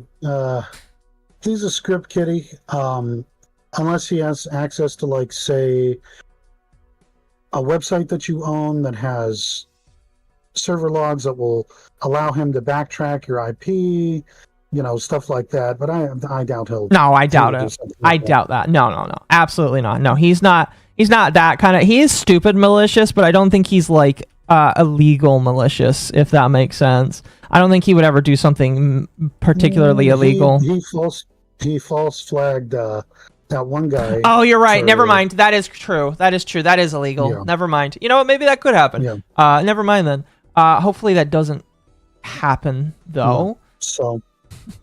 I mean, I never thought that he would be litigious, but seeing that just kind of made my stomach turn, because if you listen to the soundtrack of The Secret of Mana and listen to his soundtrack for his game, you're gonna hear a lot of chords that are very much the same.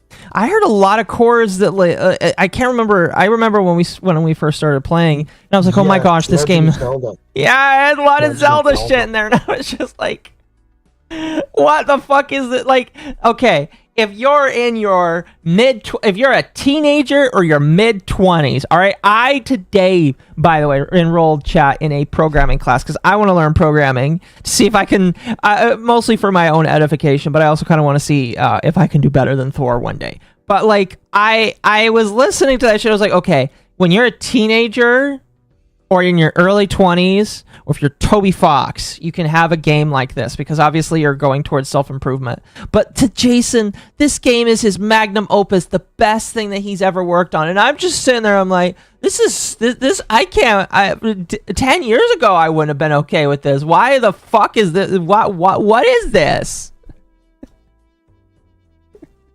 Yeah, so, like, if we want to comment on that timeline, we're coming to present day. I think someone asked a question like, does my son still like, what is that, like Jason or look up to Jason? No.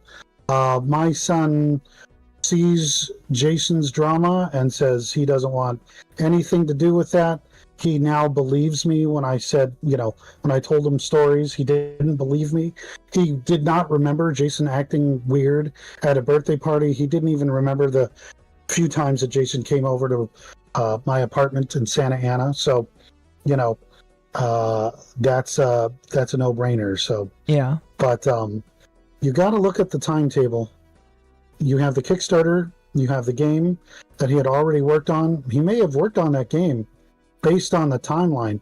There may have been 2 years that he started working on that game before. We don't know how long he put in before he announced that game.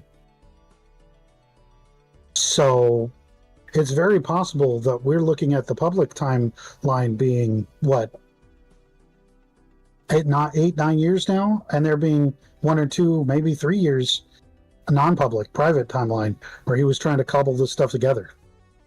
I do wonder, like, how long it was like a thing. You know what I mean? Like Yeah. how long it was put in production before it actually reached the public. Yeah. It does make me wonder. It has given, or he rather, not it, but he has given no frame of reference for when he started, other than that one interview at a Comic-Con somewhere in I don't know where you can hear his real voice. Yes. Where he says, we started working on a twin stick shooter and it hit off really well. You know, we honestly don't know when it started. I don't think he ever took a writing or composition class in college because there is no outline, and claiming that he has written or is writing his game. Sorry, had to move around. You're fine. It's like it blows my mind, and Jason has effectively blown my mind so many times at this point. It's just like I'm numb to it, and it's always the lowest expectations now. Mm-hmm. If we were to look at, if we were to ask him tonight, go onto his stream right now and say, hey, we want to see the actual outline of your chapters from beginning to completion, which is what you do when you write a book or a composition or a thesis or an essay, the stuff they taught us back in high school. Yes. You know, can we see that? That's not public. We have no access to this. We have no no foreknowledge of this. We just know that he has to do some writing so he could finish the game. And I'm just going, well, he's got the coding, he's got his arrays set up. He's got his global arrays set up. He's got his movement and trigger set up. It should be a lot of just copy, paste, and editing stuff that he's already established. What the hell is taking him so long? Well, I think based off of how I saw everything work here. Oh, the music died. I don't know why. There it goes. Based off of what I saw in the writing style, I don't actually think he's got a cohesive storyline. I think he has a very, very basic, like a couple lines down of where he wants the story to go and what he wants the story to be. But I don't actually think he has the story down. I think he just has the very basics down, and he's trying to cobble something together along the way. If that like the meme joke from The Office, just like sometimes I start going somewhere and I just hope I find it along the way. I feel like that's legitimately where he's at, where there was like a basic idea, but he doesn't even know where it's going to end, if you know what I mean. Yeah. I mean, like Spit has a good point. He says really just looks like an RPG Maker game. I have a friend who makes RPG Maker games. I'm not going to plug him. We'll plug him at another time because I don't want him associated with this stream. Who I talked to about Pirate Software, and his exact words were, what do you think would fix all of Pirate Software's composition problems? And my single answer was a cascading flowchart. Mm-hmm. An eternally cascading flowchart. He wants multiple endings. That's how you do it. And the thing is, it's like Spit said, you could do this with simple story triggers and RPG Maker and a few plugins. And it's just it baffles my mind. I went to my friend. I asked them to scrape the program. They went and scraped the program. I said, I want you to tell me how long it would take an AI to compose this game with all of the features in it, with a team of 3 programmers working part-time to create assets and allowing the AI to do all the coding correction. The AI itself worked out that this game at the 3 hours of time would take about 400 hours to create where it's currently at. Yeah. The problem is Jason has put in 9 years. Yeah. Yes, he You has. COVID has put him out of work for a year. Oh, COVID. I have a 75-year-old mother who caught COVID twice. She was sick for 2 fucking weeks with myocardia. You know, I take care of her. We take care of our parents. I call my mother when she's got a birthday. You know, unlike Jason, who does not. But you know, anyways, we could get into that. Let's see. Did you want to get into the questions that were asked for the top chats? Yeah, go right ahead. Can I see the top chats? There's top chat and then live chat. The super chats. Let's see if I can pull any of them up. One of them asked, "Do you think Jason was always mentally insane?" I don't know if that's the right word. Okay, so if you want my non-professional opinion, with my so many semesters of psychology, there is no way that we can map the trauma without somebody really having him sit down and remove the social veneer and the veil of supposition. That's a lot of sort of gobbledygook for saying this fake personality that he presents himself with.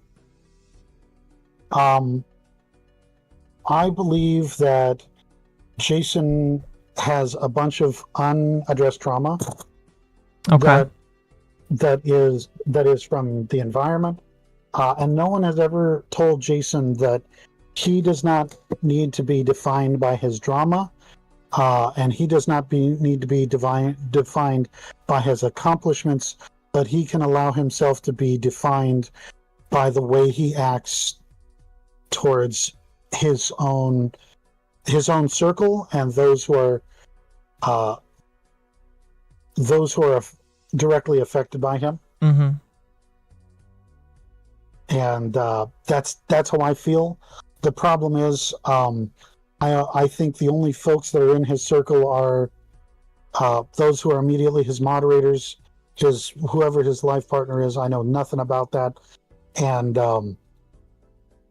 whoever he engages with on the platform of the now that can get him as far as he can. Supported by a bunch of yes men, essentially. Yeah. First off, hi. Yo, hello. Welcome back. Welcome. It's funny you mentioned that. I just got done watching Turkey Tom's video on him. Oh, did you watch the entire thing? Oh yeah, I watched the whole thing start to finish because I was just like, fuck it, let's see what he says.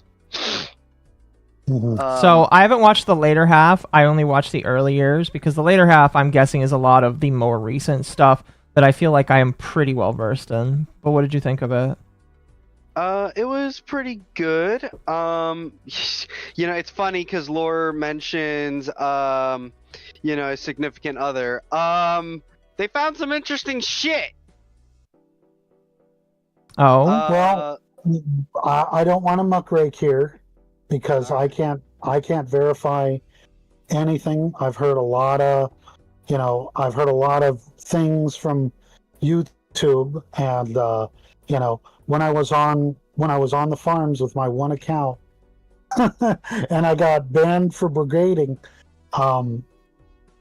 there was a lot of weird stuff being said, and I have to disavow anything anyone says on there unless I myself can prove it.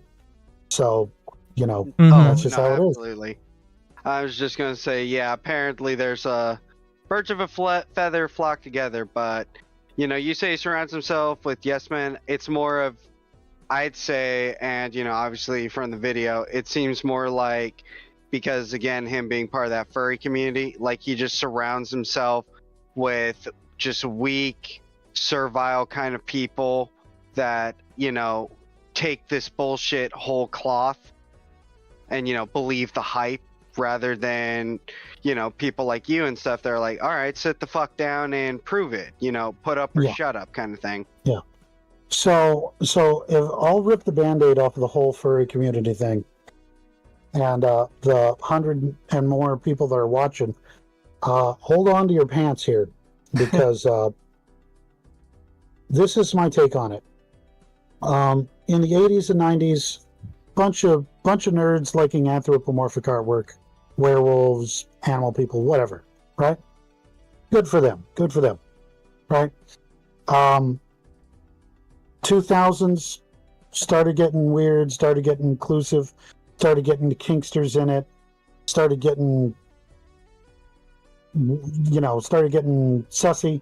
2010s, the bronies merged into the furry fandom, and we're gonna love and tolerate the shit out of you. Became a weird, monkeyer between the two fandoms that became one. A cult mantra, yep. Permissive behavior became rampant. I do not know, because I was involved with artwork in that sphere, I was like, I don't like this weird lifestyle stuff. I don't like how people are getting super sexualized. I don't like that I'm at conventions that I'm going to, I'm seeing more and more children while these people have these dakimakuras. Dakimakuras, yeah. Dakimakuras. I don't like that they have these dakimakuras of furry characters with their genitals out being hanging in front of children. Oh, now they're going to sequester it in the corner of a convention. No, this Doesn't matter. Yeah, no, I know what you mean. It's like there was a guy notorious at conventions. His name was Steve Martin. You can Google him. He's got tons of furry porn out there. Real weirdo. When I would walk around and he'd go, I would hear this so many times at a convention that it made me sick of the fandom, because other people started saying, hey, you want to see a naked bunny? I'm sorry, the way you said that just reminded me of the Helsing Alucard thing. Hey kids, want to see a dead body? Yeah. Pretty much same thing. I've got an entire folder of Lola Bunny. Oh no! Oh no, I know who you're talking about now. I worked for Warner Brothers and I drew all the characters from Tiny Toons. And I'm just like, this is not what I would want representing my fandom. This is not a great thing to have children exposed to. And in the 2000s, they started to delineate the, what do we call those, memberships, where adult memberships had a black stripe on them and the kid memberships had a bright pink stripe on them, And they started this at Anime Expo, because Anime Expo started getting heavy into Bishi stuff and yaoi, and that stuff started getting heavy. So the 2000s, that stuff started really rolling heavy in every fandom. But where the furry fandom is now, where Jason pulls a lot of clout from, the Second Life community, the furry fandom, Fur Affinity, where Dragoneer had plenty of inflation fetishism and a lot of sweeping, quote unquote, things under the rug. And I mean, all you have to do is Google that name and, oh my God, I wouldn't want to be associated with these folks, right?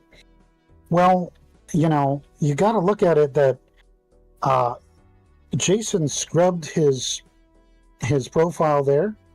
Jason scrubbed his Facebook. He scrubbed everything that he could. He obviously has done takedowns for WikiFur, takedowns on Wikipedia, and he has tried to sterilize it the best he can. But the problem is, when it comes to what I have experienced with Jason and the furry fandom, Jason saw it as a pawn, a scheme, a plan to dupe people out of thousands of dollars with characters in Second Life. Yeah. And after doing this, after exploiting a minor for work on models, that he made friends with years later. That I don't give a fuck who he makes friends with. I have a problem with child labor. You know, Yeah. Yup. I have a problem. And oh well, you know, he was just making bodies. There was no genitalia or anything like that. But the problem is when you are in that sphere, when you are surrounded by that content, there is no fucking way. You know that you're what? told. That makes you make a good point. It's just like, how did she not see it? Oh man, that makes it feel weird thinking about, because like everybody's like, oh, obviously they made up. It's fine. It's like, wait a minute. It's Second Life shit, and she's a kid. Yeah. Which is a very sexual. I'm just gonna say it. You know, he fucking lore here drops a bomb. I'm dropping a bomb. VR chat is basically Second Life for the new generation. Yeah. Yeah. Yeah. So I mean, let's see. Internet Zen Master says, could be worse, could be Dobson stuff. You know. You know. So Yeah, like, I know. My opinion of all this recent stuff coming out, there was, so when I met Thor, he was just about to turn 18. I had content that was not safe for work that I had to isolate and keep away from everybody because I was an art director, because I was a webmaster. So that shit, Thor never knew about it. Only once he was 18 and a half did he go, oh, hey, you know all this stuff? You know the furry fandom? Oh, you know, and as I told you, he said, Luke Garber stole my artwork. And I said, okay, let me see it. Because I've had way too many people print out character art and then retrace it and say, I drew this first. And then me look at the stuff that was posted online and be able to say, sorry, man, that's been up since 1998, you know? Yeah. So unless you were drawing this inappropriate artwork since 1998 and it's now 2006, 2007, I can't really say, yo, you are the one that created this stuff. But getting back to Second Life, I cannot validate, because I was not there, the fact that a child was made to create mannequins or bodies or sculpts or whatever it might be that he would then skeletal rig and all that stuff, means that child, that person was within the sphere of watching people walk around the club that had those little stores up and posted, which means that person was pretty much exposed to all of the content that would be not circumvented, but used with their avatars that they make. Yeah. There's no way that they were not. You bring up a good point. It's just like, there's no way they probably didn't see it. Yeah. That's a question. So that's one thing where I'm like, why haven't people, I mean, that's like coming back up with Pyrocynical now, but it's like, why are people not saying like, well, hang on a moment. What did you see? What did you see? Yeah. I don't know. So we're looking at current day stuff, reflecting back on then. Why has not a single content person, not a single content provider looked at that fact? You know. So I would say, here's this. This is me giving like an out. Like here's the only edge case in which we can kind of like, they can be given an out. If let's say there's some whatchamadongle, right, where it's like, I don't want to see NSFW, you know, setting, flick that on, any model labeled NSFW is, you know, censored. That would be the only out, and even then, that's a weak as fuck out that I can give, because I doubt that. And the reason why probably a lot of people ain't talking about it is for the sheer fact that, you know, a lot of people here, you know, hey chat, press 1 if you have the balls to say you actually play Second Life. But you know, it's like most people probably don't even play this fucking game, so not many people know or can comment on, you know what I'm saying? Mm-hmm. Yeah. Like it's the same with like VR chat. Like not many people play VR chat, so a lot of people don't know about the kinky shit. They just see what they see on YouTube, which shows the actual wholesome, normal, funny, silly stuff. Okay. Not the Let's not weird lie. Let's not lie. When it comes to VR chat, you very rarely see the wholesome shit. All right, let's not. Hey, when I mean wholesome chungus, I'm talking someone walking around as Postal Dude saying "fuck you" to everyone. I'm an Yeah, equal no, opportunity so- psychopath. No, I get it, but here's the problem. It is the old adage of see no evil, say no evil, Yeah. hear no evil, or Speak no I don't evil. remember. Speak no evil. Do no evil, and as long as you're doing that, you'll have a fine life. Whatever. Yeah. Who was it? Deus Machina just said Second Life doesn't work like that. Yeah, there is no Alright. circumventing the content.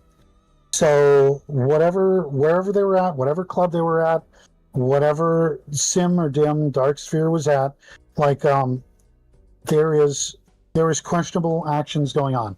Why there's only been 2 or 3 people coming out? Okay, I get it. Does he have a harem of ladyboys that have answered to his every whim? But we don't know. Does he like the Thai ladyboys? From what I hear, whatever, right? Right. Is it suspicious a 17 or 16-year-old and a 19-year-old? Yes, it's suspicious. Also, the fact that he had known her for a year or 2 before that makes it even worse in my mind, because that means that she was making models when she was 15. Yeah, 15 or 16. So, whether or not anything happened, there's grounds to be concerned. Mm-hmm. I mean, I still found it extremely weird, and I didn't like it whatsoever. But it seems like the internet is just like, oh, we don't care because the girl says she's fine with it now, and I'm just like, all right. But I'm gonna just drop the hammer and say, yeah, well, just because you were a victim of SA and you're fine with it now, don't mean it was okay that you got SA'd in the first place. Jesus Christ! If that was the standard, that'd be a standard. So my problem is here's the big problem. We have in the state of California, there are legal ramifications that if you have been assaulted, harassed, anything like that, you are basically able to sue somebody for that violation 10 years later, 20 years later, 30 years later. So we are not existing in a vacuum by any sense. Yeah. But what happens when these folks start coming out of the woodwork like they have been? What happens when people start buying websites, making websites as dark shrines to the wickedness that have been done? People buying and registering websites in their name, making themselves liable. That is, to me, that's scary as hell. That leans to. Yeah. Just clarification on my end. I'm a little EP. Yeah. So you mean a new person acquires something, and that might open them up to liability, or are you saying people? No. I'm saying there are people out there making accusations with Discord logs or long explanations about their encounter with Jason and the horrible things that happened between them and Jason, and putting the trauma out there and stuff like that. But in the state of California, because there were so many lawsuits about priests molesting people when they were younger, there has been a law passed that says if you've been assaulted by somebody, you can go back and sue them criminally. And you have to put in a police report. You have to mention the time, day, how many occurrences it happened, and you're putting your name on, official paperwork to sue somebody for damages. And we're talking emotional, psychological. If part of your body was harmed, tore your urethra or something like that, those are all grounds for a lawsuit. Yeah. And these people are coming out and putting websites out and putting his name on there and putting his old address on there and loading this stuff up. And it is, from the outside looking in, it is scary as hell. I let that guy into my house. Mm-hmm. No, I let that guy around my 3 and 4-year-old.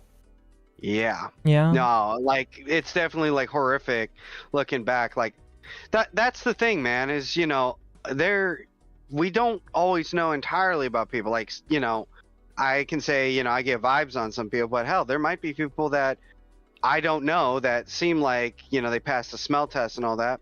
And then lo and behold, they turn out to be some horrid, wicked human being. And, a great example I can recall in recent memory, being a little youngster I am, Ryan from Rooster Teeth. A lot of people really liked him. You had the R&R connection, all that.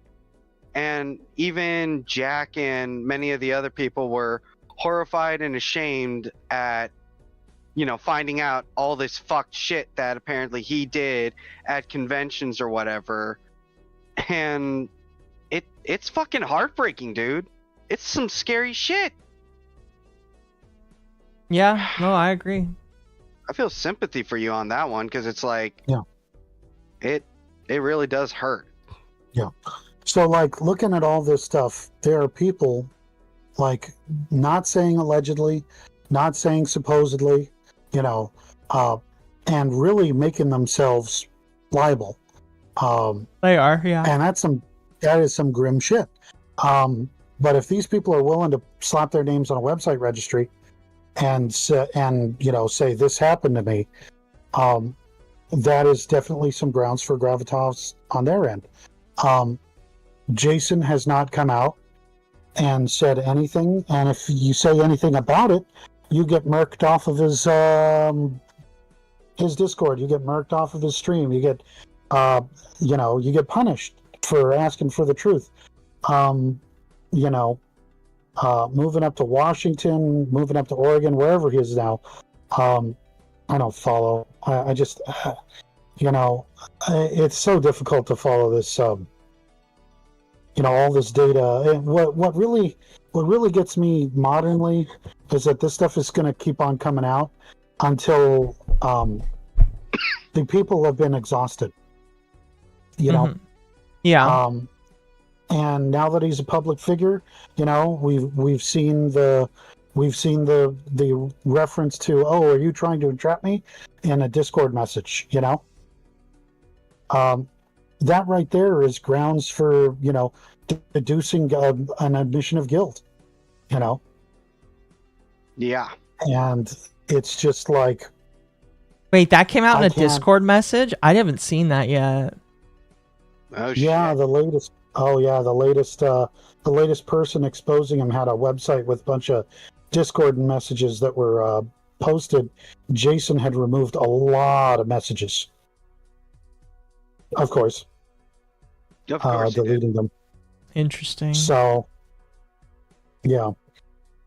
So I watched the brief on that, and I was just going, oh, Jesus Christ! Like, if this is fan fiction, it's defamation. If it's real, Jesus Christ! If it's real, holy fuck, I can't believe that guy was in my life kind of feel. Yeah. Yeah. Yeah. Mm-hmm. Like, I slept on that guy's couch. I pet his cat. I was his brother's a friend while he was out of town for a while. Yeah. Then when he got back in town, he was still he was weird and, off-putting towards me, and his brother stayed my friend for a while until we had a falling out over, ideals. Well, he was a good guy, he was still a good guy. Right. So, but when you got someone like Jason like that living in the same house that you are, you can only imagine how that kind of thing would affect you. No, yeah. So- I know what you mean. Hey, can I ask you a stupid question just to try and lighten the mood? Yeah. All right. So again, I watched the Turkey Tam video, and I wanted to ask you, since this was brought up in the video from some lady that worked there, that worked at Blizzard. Yeah. Was Jason a slob? Like, was he a very messy person when you knew him? Yeah, earlier I described the restroom that he used downstairs. Holy crap, he had hair from shaving all over the sink. There was fecal matter spatter all over the inside of the toilet. The toilet, the bathroom itself, the Did he floors were... fucking flush? Oh, he flushed, but he would always claim that he had some sort of stomach problem, so that's why he had IBS or something. Oh, Jesus Christ. Okay, yeah. So that person, that lady who maybe you know, maybe you don't. We don't need to say names. But oh dear God. So she was bang on. Oh no. Oh, Yeah, no, that's the nasty. lady that was living with him, Hall, I can't remember her name for the life of me. She slept in under the same roof as him, with him screaming and yelling orders on EVE Online. The problem is everyone on EVE Online hated his ass, and I was part of Goon Swarm, while we were fucking murking his ass with him not knowing it. Oh my God! And you were part of Goon Swarm. Fuck Yeah, That's I funny. know about Goon Yep. Swarm. yep, yep. Oh boy, he was not. If I told him, yeah, I was the guy that was running logistics and bubbling all your stupid little wolf packs, that would probably either make his day or he would be like, oh, what screenshots prove it. And you know, when you're running an interdictor and dropping scrambles on boats, you really don't give a fuck because you're jumping out of the system anyways. Right. But it's like, were we on at the same time? Maybe not. But I do know that I was helping pop his buddies because he was it Provis? I couldn't remember what sector it was. I was all over the map, all over the map. So, but yeah, let's see. I didn't run a corp or anything like that. I was just a goon in a corp. So I gotta disappear for a sec. I'll be right back. My apologies, Okay. everyone. You're fine. all right. So do we want to read the super chats, the super chat questions? There haven't really been any that have specifically asked a lot of questions. Let me take a look Okay. here. Internet Zen Master, was this the feral furry ERP stuff or worse? I have absolutely no idea about that. The last time I saw Jason with a character was an anthropomorphic, which means bipedal humanoid character. I've seen people post stuff of Discord screenshots. I can't verify the integrity of any of those screenshots. What I know is the ferrets that he currently has in kennels in his house are kept in an unsanitary condition with a carpet, not a tile floor, not a laminate floor, where the fecal matter and the urine soaks into it, then soaks into the carpet cushioning beneath it, and they walk around that carpet. What? There is no amount. There is, if you look at the stream that he is running right now, you can see that there is a carpet in the room that the ferrets are kept. Hold on. Let me see. I might be banned from his channel. Is he actually live right now? Wait. Oh, there it is.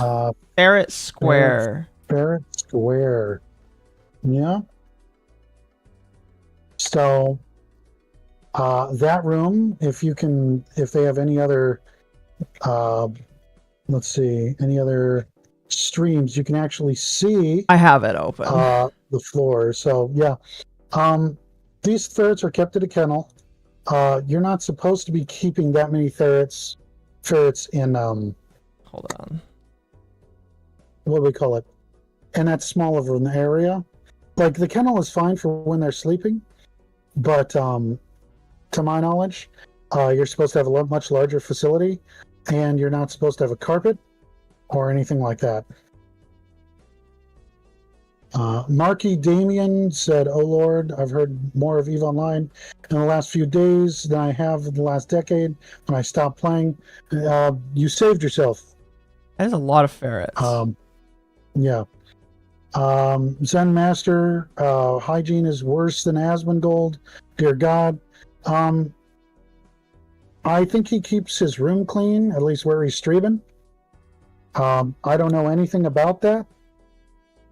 What I do know is he publicly went to the stream and told everybody that one time he walked into the ferret area and there was ferret poop that somehow got up the back of his leg and he was dragging it through his house.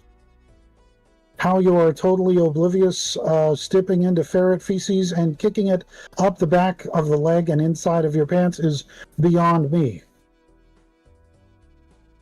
I do believe he cleans it. They have to clean it. There has been inspectors over there.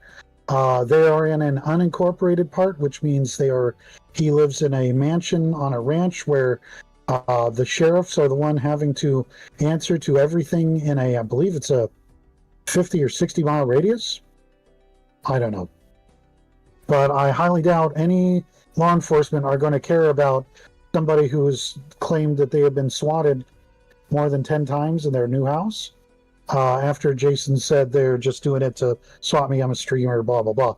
So I think by having this dodge of saying I'm a streamer, he is able to avoid official criticism, at least to my knowledge. I could have sworn I saw a stream of somebody walking in there and the foot imprinting on the floor like it's a carpet. I might be wrong. I might be totally wrong. So you're not supposed to have these carpets down like he has on in these videos here. They're supposed to be on a tile. Yeah, sanitary conditions by it's not OSHA, but sanitary conditions for retaining animals is usually you have a hardwood floor or a hard tile floor, a sealed floor, a laminate floor, something like that, which you can mop up, which you could clean up, that you can, take care of. And you're only supposed to have limited carpets. Like you could have, what is that? Imitation grass, stuff like that, little patches where they go pee and poo in, and you could clean it, or something to that extent. But I'm not a professional. I do not know what is in there. I just remember watching one of the streams and some girl with brown hair was walking with socks on or booties or something like that. Yeah. And the floor beneath her foot was darkening, which is either the light is directly above her like a fluorescent light, or she is walking on a carpet.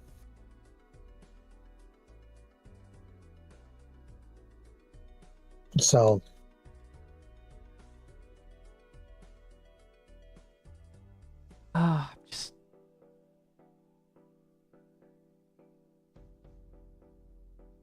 gosh damn.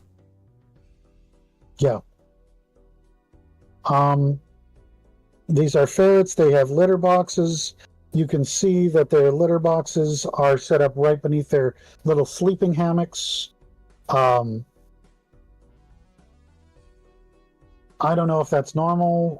I guess that might be normal. I would think that you would put the litter box a little bit further away from where they sleep, because if they urinate in there and there's a bacterial bloom, the animals will be inhaling the urinary bacteria, the fecal the fecal bacteria that blooms with bacteria, well, standard bacteria, and the ammonia in the little ferret box. And I just can't, I don't know anything about ferret husbandry, but 50 of these little creatures in this tight little space. Wait, is there actually 50? Yeah. Or more. There's more. What? Yeah. See, when I heard that he had like a ferret sanctuary, I thought he had like dedicated multiple rooms to this kind of thing. I don't know, and the website is very slim on the facility.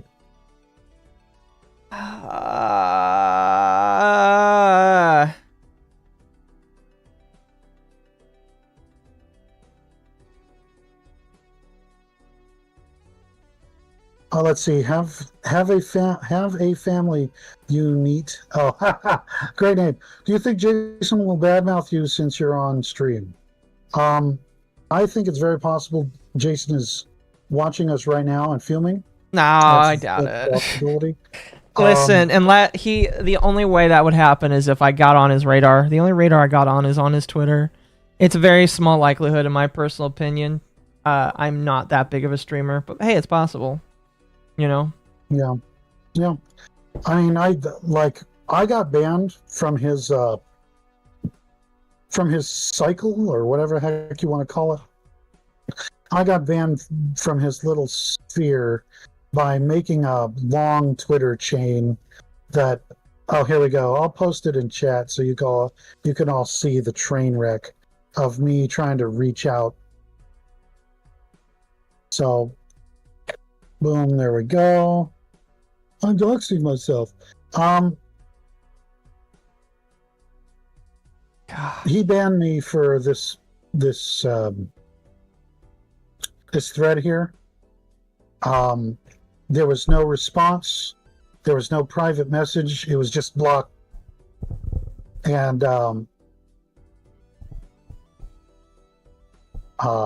it was me saying I'm sorry, to everyone who was failed by the incompetence of pirate software. Yeah. And that's a long one. You guys can go read that if you want. But if he comes and badmouths me, he's going to do it. There are skeletons in his closet and the closet of his other associates that if they were to start a hate brigade, would only make their Kiwi Farms threads bigger. Of course. Would only make the bad attention, and even if, who was it, Ronald Reagan says,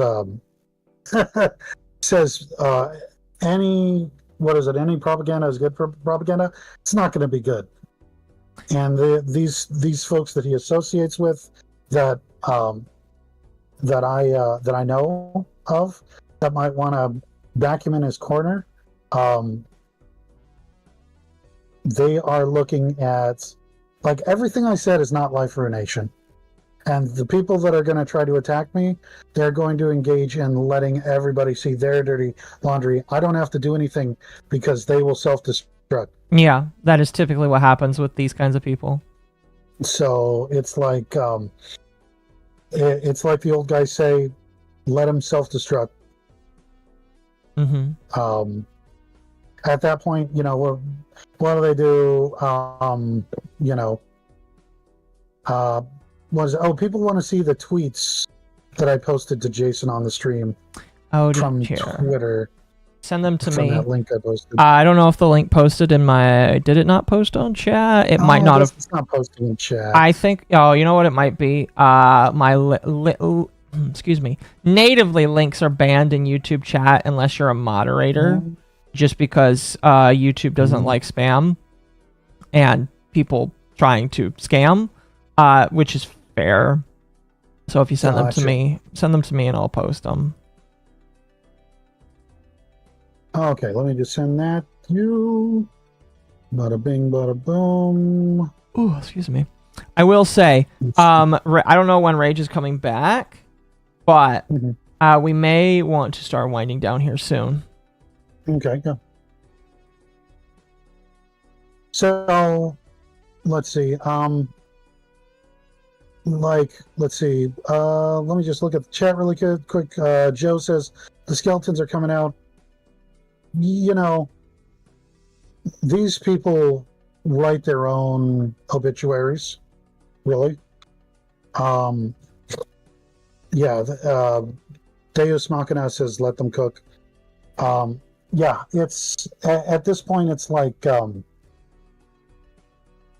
there are more people from Jason's past that have a negative view of him than there are that have a positive view of him.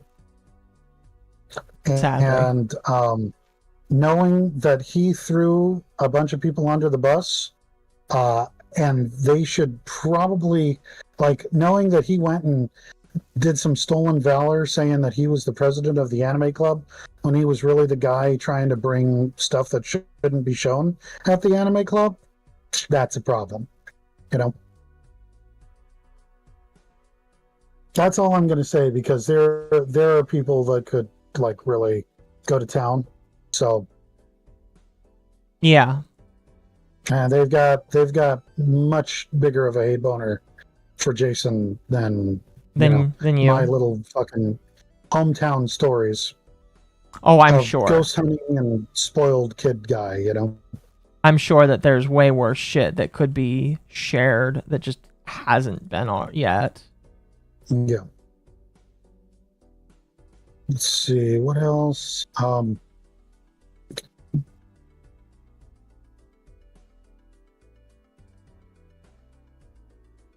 Thor helped my ex-wife. I think, yeah. So the weird stuff there with my ex was there was a lot of ego stroking going on, and I think, like, I don't know what the dynamic of the relationship is, but she did free art for him after the divorce, and I don't think he ever paid her, and he drew like his persona and all this other stuff, and I really don't, I don't know what that was all about. I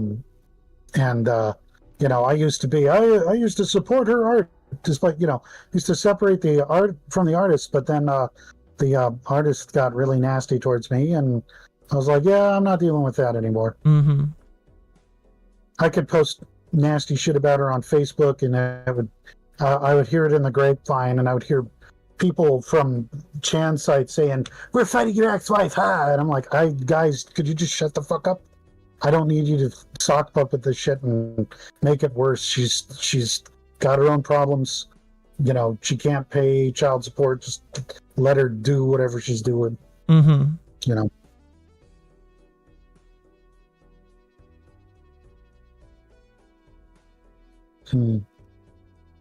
But yeah, well, I think we should start taking questions if we're going to start winding down. Yeah, I mean, like, yeah, chat, please feel free to, and granted, we are like 60 seconds behind, sadly. Again, chat, this is not a normal occurrence. At least normally is not a normal occurrence. So, I normally don't have my stream die like that. Bless Hello, you. I am also back. Apologies. Do you have questions for him? Well, first I want to say my apologies. I literally had to step away to teach my dad how to use Alt-Tab. Oh, that's great. Yep. Fantastic. Questions for lore. So, yeah, he was a stinky boy even back then. Generally, at least from your position, what were, if I'm reiterating points that you've made, fair enough. I'm curious.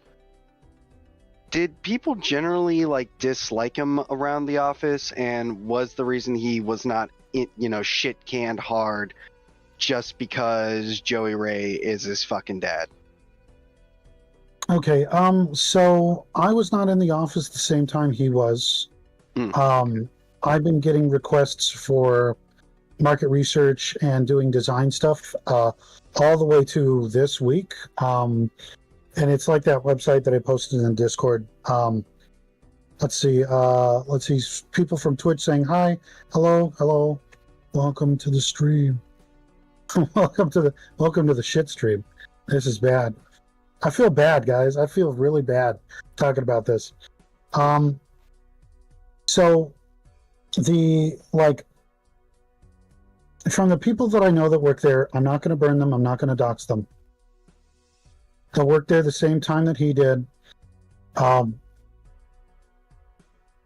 his outbursts were known. No one wanted to deal with him. No one wanted to write him up. HR has a folder on him that is huge. Allegedly. Allegedly. The fact that he made horrible jokes. Like once he told me, once I got everybody milkshakes from Jack in the Box, right down the street from our school, which was about 5 blocks from his house. Oh, I got no. milkshakes. I brought these milkshakes home, and everyone was drinking the milkshakes. And he goes, "These remind me of the milkshakes at work." I was like, "What the fuck? What's with the Hannibal Lecter?" What the? And I didn't get it. Right? It didn't. Nothing occurred to me. Years later, I watched the Quintolio videos. I'm watching the Nuxtaku videos, and I'm going, people were stealing milk. Oh, yeah. So I was going to ask you. A joke about that? Yeah, there was allegations that people were stealing milk from the break room at Blizzard. You never heard anything about that? I never heard anything about that until the past few months. That's funny. So That is so fucked. Okay, with that, I do need to make a hang brief. Oh, go ahead. I was gonna say, wait. I thought that was Rockstar. Wait, was that Blizzard? The milk breast milk? Blizzard thing? was the breast milk thing, yes. Okay, just making sure. Both of these companies have had fucked stories come out. I have to ask, do you know Mark Kern? Because you said Kern. Yeah, he's Grums on Twitter. He's the guy that likes to call everything woke right now. Oh no! I am following Grums, and I shit on him often. He used to be part of Blizzard. He worked on World of Warcraft. He might know Rain Man, who was a hacker that everybody at Blizzard owed money to. But I've never met Mark and never interacted with him. Okay. I was just curious. Deus Machina, you asked, can you describe the aroma Jason had? You want to. Sour Cheetos. Oh! Sour Cheetos. Damn. I wanted to say this earlier, but then I poofed. But, it's sad. It's really disheartening, at least, from my point of view. It's like, now, maybe you're gonna slap me in the face real quick, but Joey Ray seems like such a genuinely nice and, like, wholesome person, like a really cool dude. And I just feel sad that that's his son. You know what I mean? It's like, wow. So Joey Ray, there's a lot of stories about Joey Ray. My interactions were, one day I came over, Jason told Joey Ray, hey, Dad, you were looking for another guy for Q&A, right? Robert knows a ton of problems that could be fixed. So I'm like, all right, cool. I'll show him all of the mining nodes and the herb nodes and Anvilmar and Loch Modan that don't work. So I showed him these broken mining nodes that bug your character out, so you can't fight, you can't rest, you can't do anything, right? Joey Ray looks at me and looks at Jason. He goes, right, I don't give a fuck. And then he walked away. Oh. So Jason set me up to look like a know-it-all prick to his dad. God knows why. Mm-hmm. This was the second time I met the guy. First time I met the guy, I was welcomed to the house. I shook his hand. He goes, how old are you? I said, I'm this old. And he goes, oh, you're a year and a half older than Jason. I go, yeah, just about 2 years. He goes, don't eat any of my food. I go, oh okay, well, whatever. I think he's used to his son consuming everything. Probably thought you were allowed or something. Yeah. That's just like, next encounter that I had with him, I was ordering pizza, and his dad comes from his bedroom, which is adjacent, is right like 10 steps from the living room, because I'm ordering a pizza on my cell phone. His dad comes out and goes, Jason, don't be a fucking coward. You can buy pizzas with my money. So his dad's being kind of a badass. Okay, cool, he's buying everybody food. And I go, oh, okay, I'll stop ordering my pizza. And he looked at me and he goes, you can buy your own pizza. Oh, wow. I was like, okay, he's dicking with me on purpose. I'll order 2 Domino's pizzas. It was a 2 for $6 each back then. Back $12 wasn't a problem. But so I'm doing it. Jason orders a few pizzas. There are like 5-6 people there.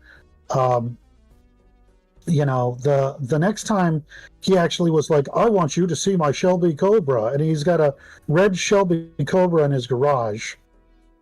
And I was like, oh, that's a badass car. And he goes, yeah, have you ever seen one? I go, yeah, my dad owns a junkyard, and I probably see 1 or 2 of these a month.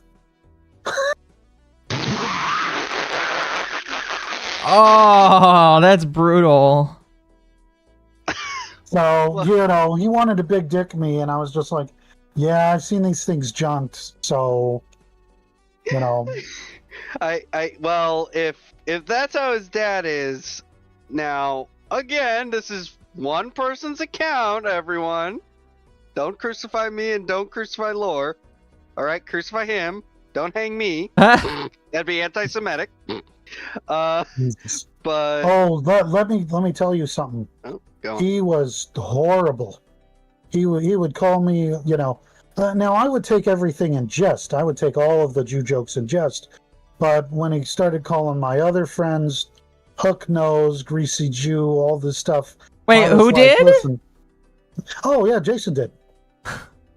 Jason, Yeah. okay. We were curious if that was Joey. No, not Joe Ray. I mean, Joe Ray would tell him, if Jason made that kind of joke around Joe Ray would yell at him and say, "You knock that fucking shit off," Unironically, telling me what you told, telling us what you said about him behind closed doors and calling, and saying racial epitaphs. I'm not surprised that he would say that. Yeah. He would rub his hands together and do the the happy the happy merchant face. He would smile really big, and then tilt his head down, and he goes, "Do you feel it, Rob? Do you feel it, Rob?" And I was like, "I don't know what the fuck you're talking about." Yeah. Oh my gosh, you're shitting me. I almost don't believe it. Let's see. So, he had a Scientology kick for a while where he was like, yeah, well, he's like, I have Satans all over my body. And, I was like, that's fine. That's cool. Whatever, man. You do you, man. Because my mom dabbled in it for a while, but she was still a Buddhist. My dad was a Buddhist, whatever. Oh. And I didn't care, if it helped them, it helped them, whatever. Right. Right. Like Steinfeld, I did a few courses on communication that helped me out. When I went to become an interfaith minister, that shit helped me so much when I was helping fucked up kids that the communication stuff helped me out. But when Jason found that out and started going, I'm a Scientology Jew, and I was like, oh God, you are like a living version of South Park. And I was just like, buddy, I'm gonna go and chant for you. And when I said I'm gonna chant for you, that somehow pissed him off really bad. What the fuck? And then I started going, Nam-myoho Renge-kyo, Nam-myoho Renge-kyo, Nam-myoho Renge-kyo, Nam-myoho Renge-kyo. He's like, I don't know what he's doing. He's casting a magic spell. Oh no, he's casting his Jewish sorcery. That's what I'm like when That's what I'm like when Bull comes in. When Bull comes in and he starts saying shalom, I'm like, Rage, you can't say your ancient magic against me. I'm Christian. So, I was gonna say I get equivalent abuse from my talents, but yeah. Jesus Christ! Yeah. So I'm doing this Japanese Kozen Rufu chanting. That's my thing. That's my faith. Cause and effect. The power of daimoku, throat chanting, all this stuff. You don't need me to what they call shakabuku you. So I'm chanting at him very loudly. Nami Horengeko, Nami Horengeko, Nami Horengeko, Nami Horengeko, Nami Horengeko, Nami Horengeko. And he's like, it's hypnotizing me. I think I'm going insane. And his dad comes out, and his dad goes, Jason, would you stop fucking her?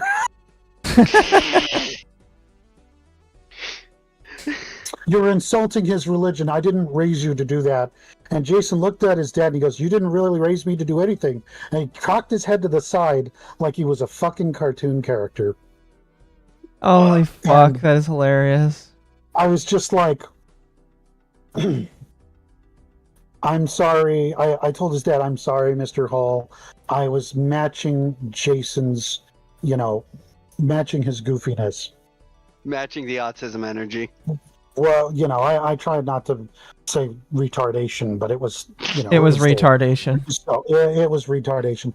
So, it's like years later, looking back on it, like the slights towards the religious stuff, I took it on the cheek. I turned the other cheek.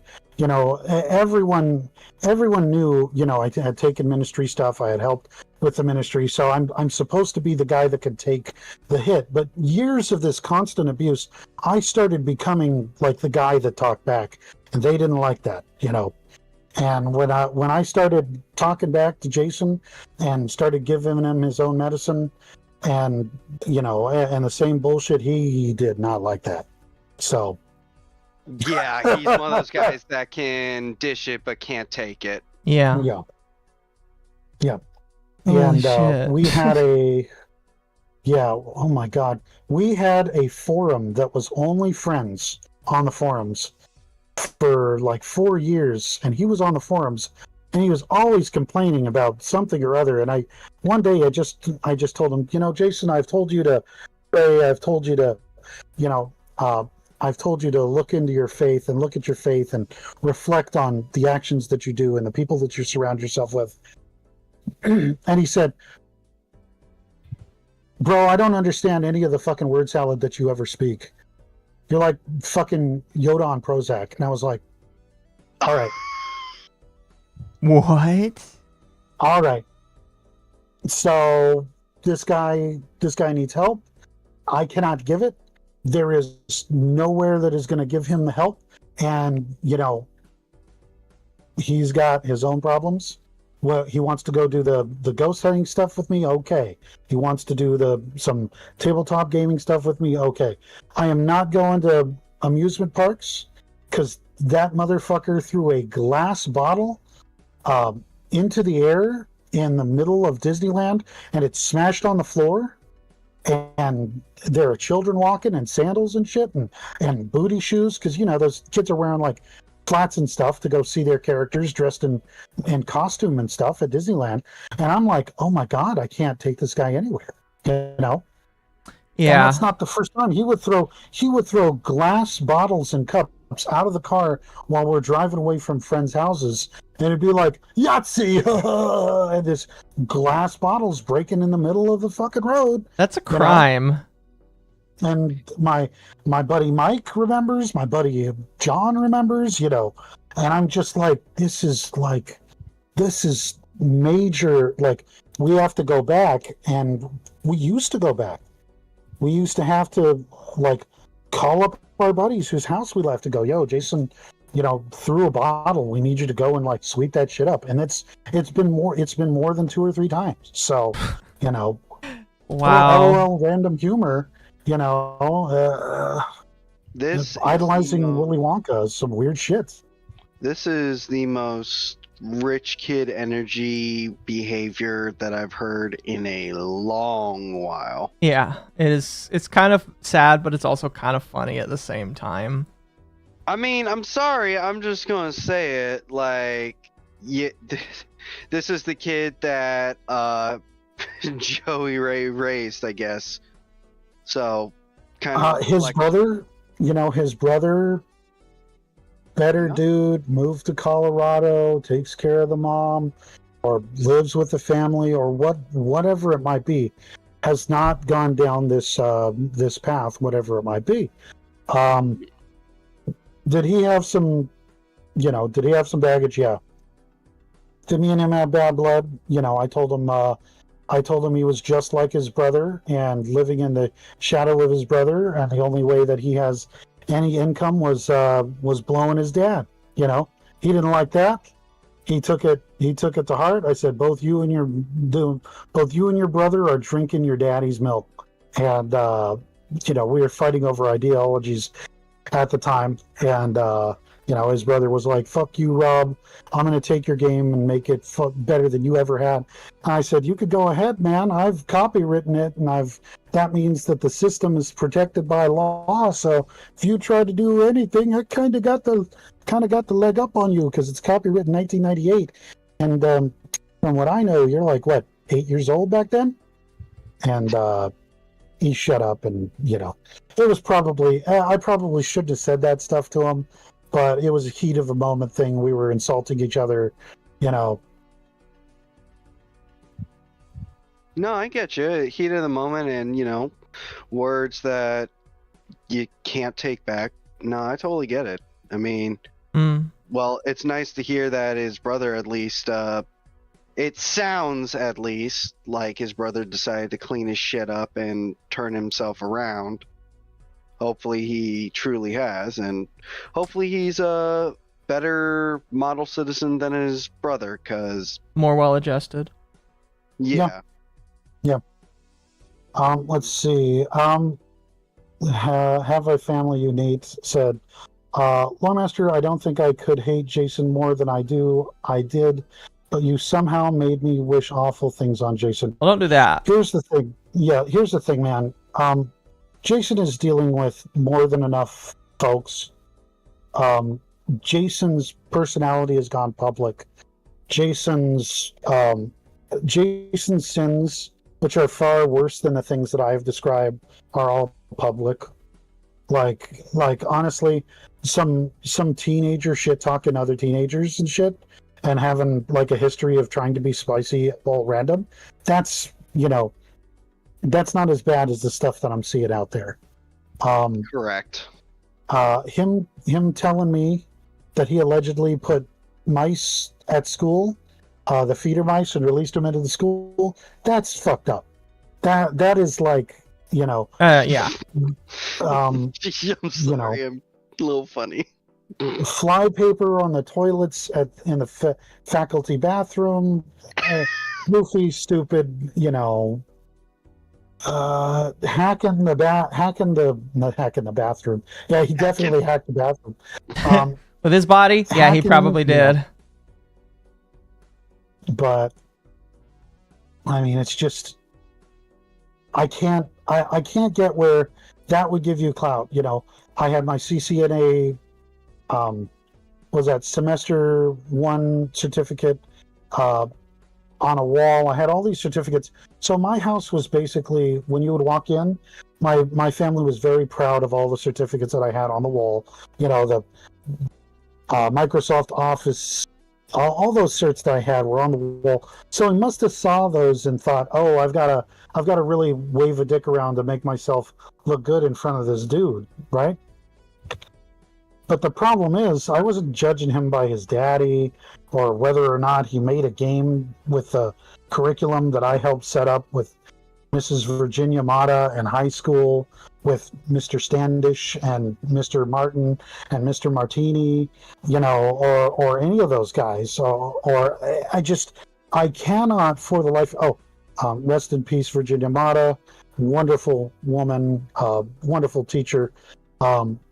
I just cannot see why, at what point he was indoctrinated to think that,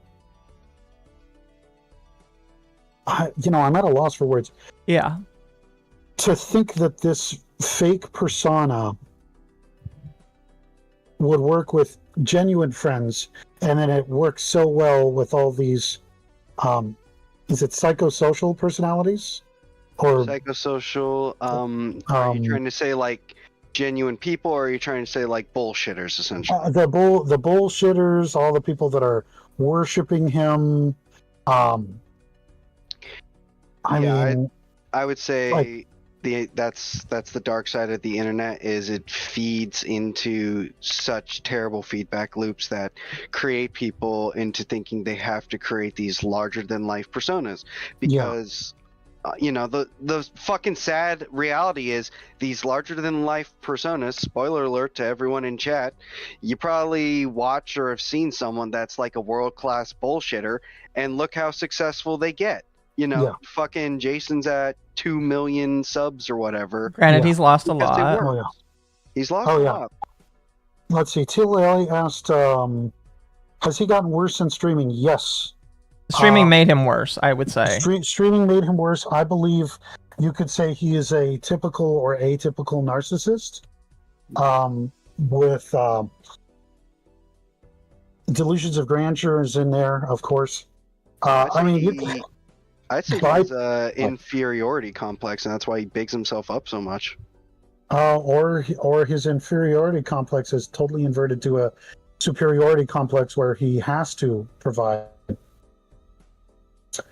some sort of, I don't know,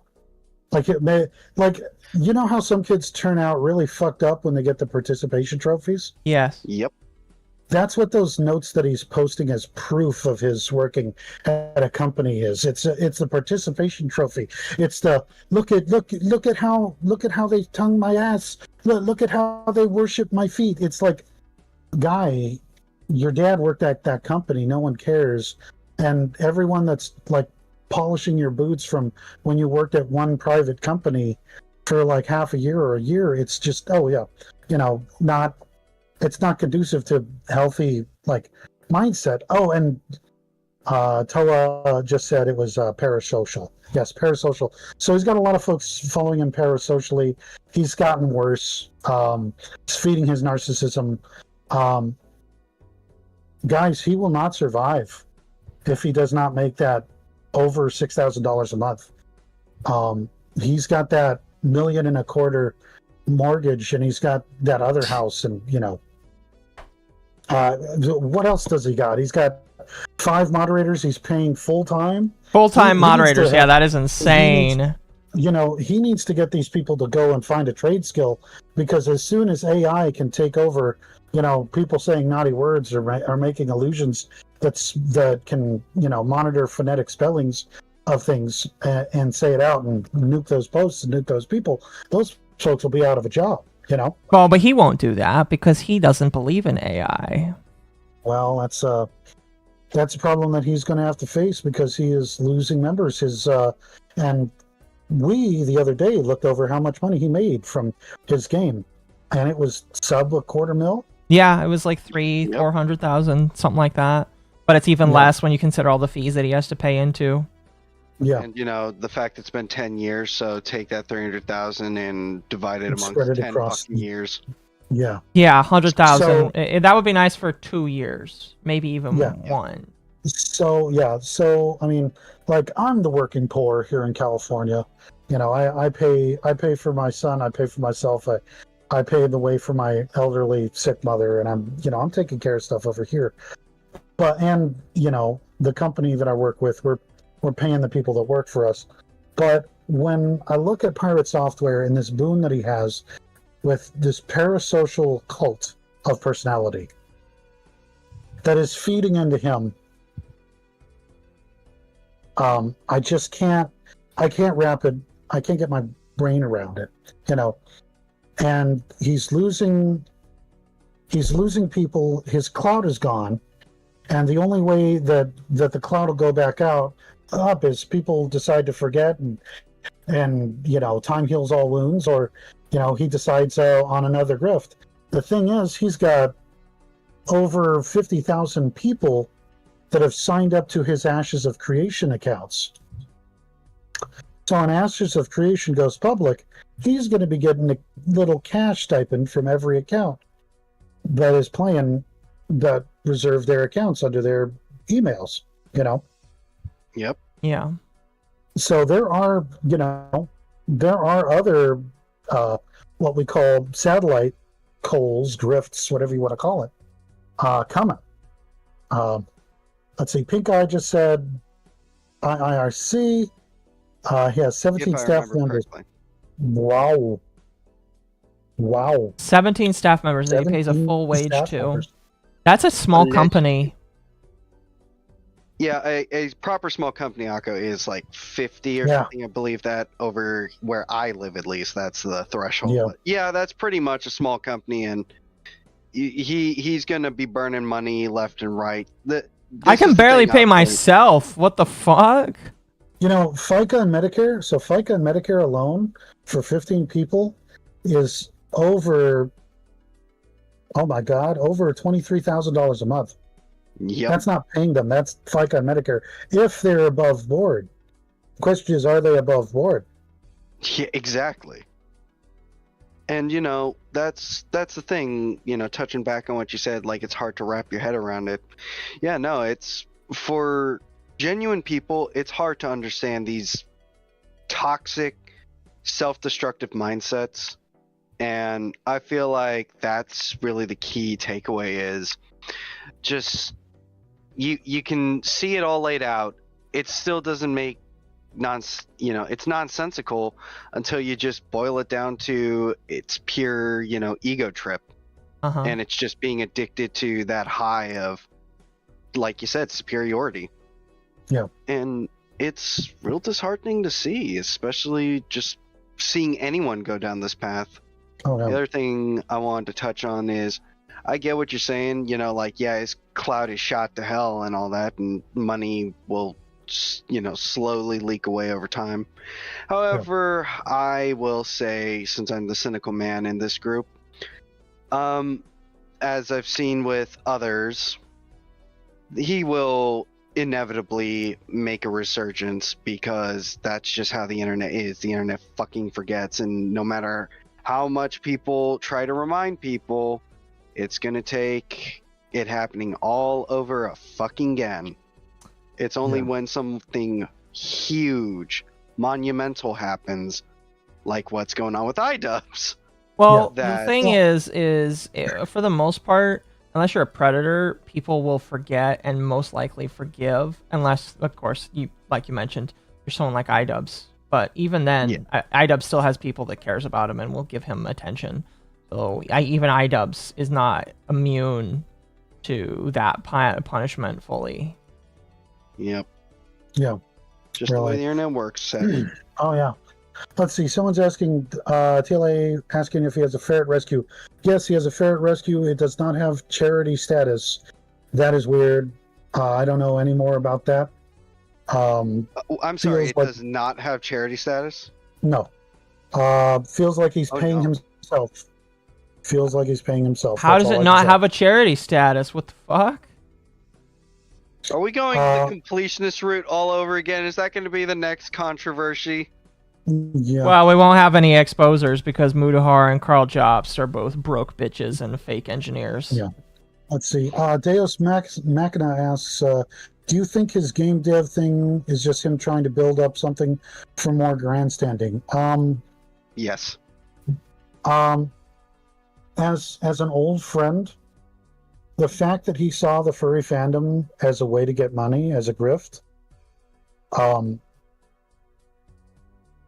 echoes history repeating itself.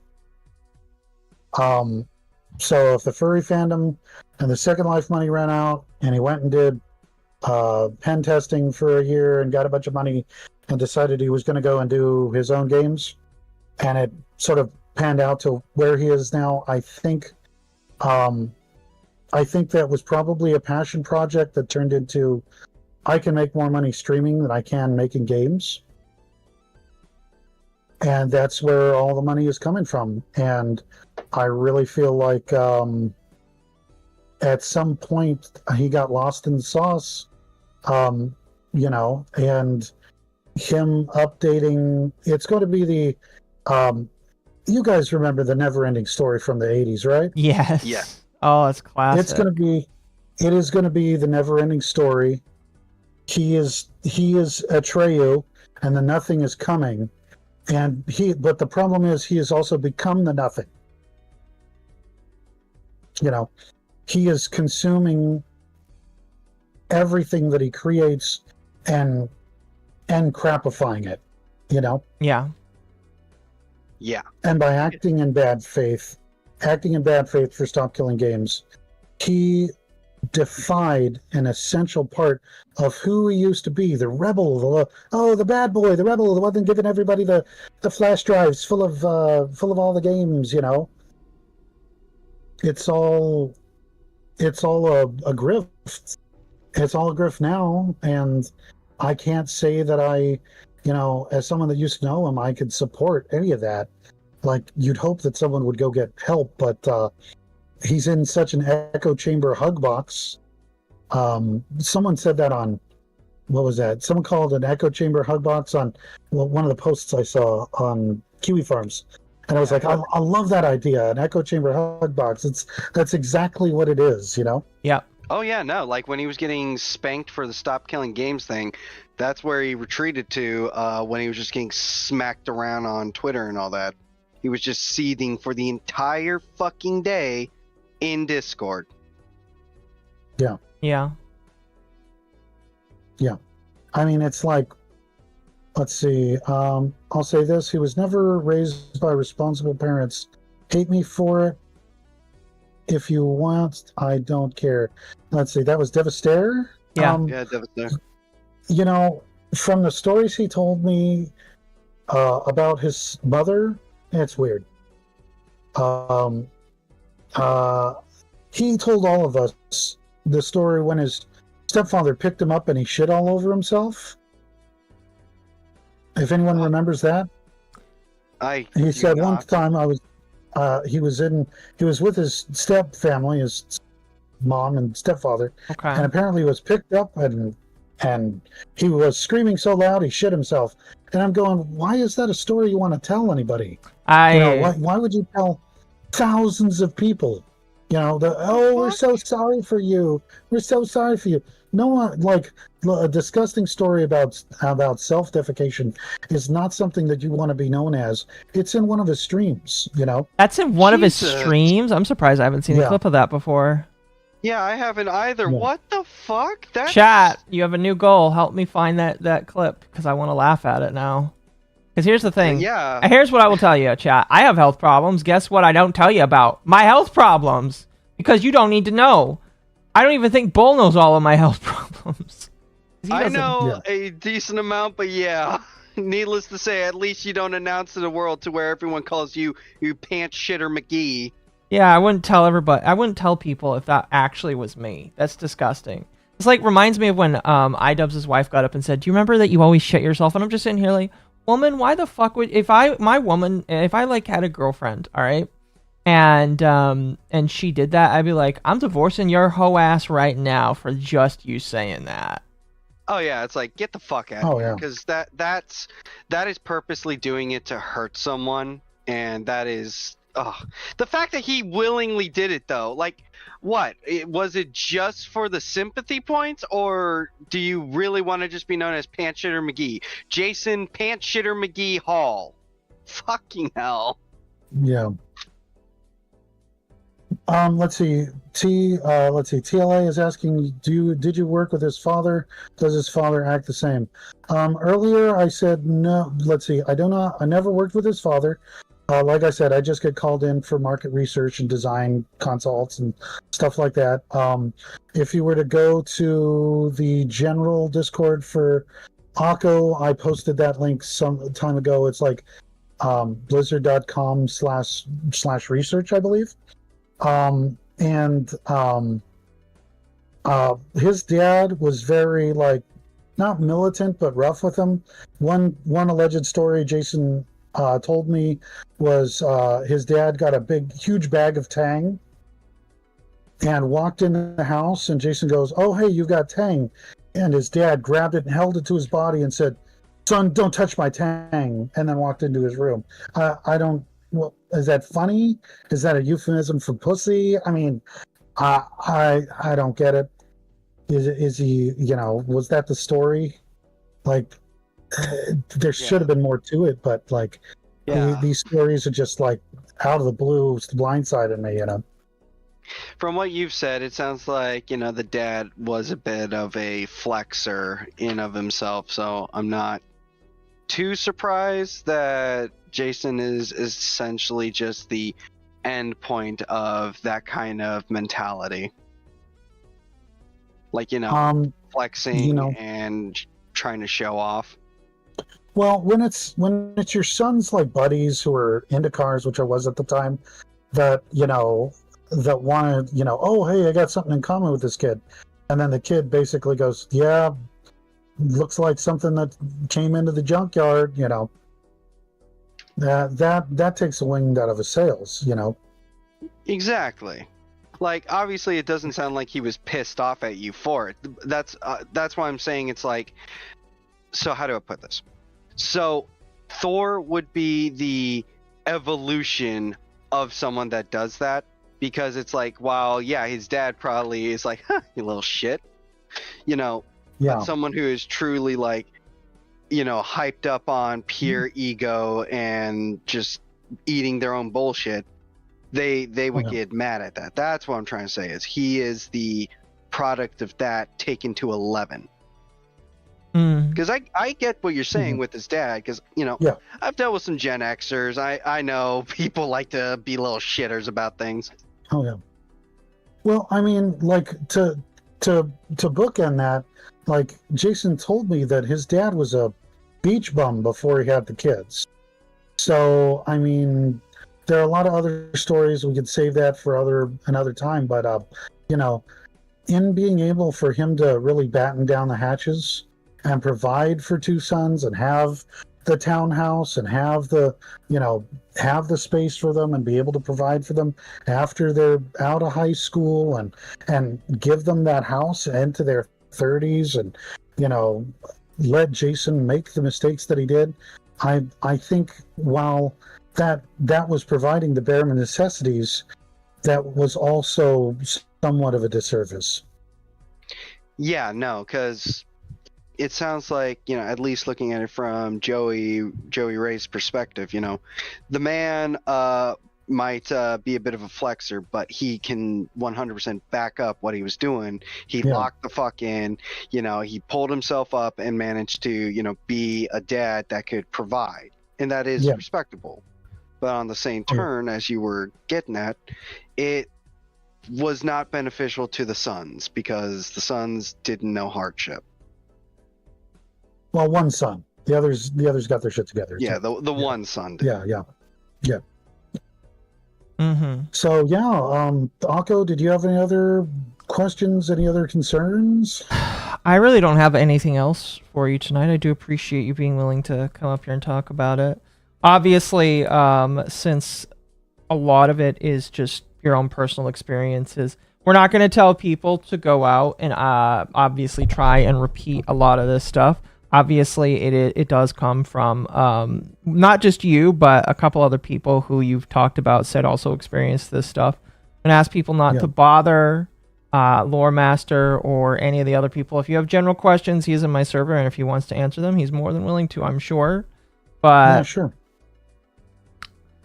I don't know. When it comes to Thor, my thought process is it can't get any worse, and then it gets worse, and then it gets weirder.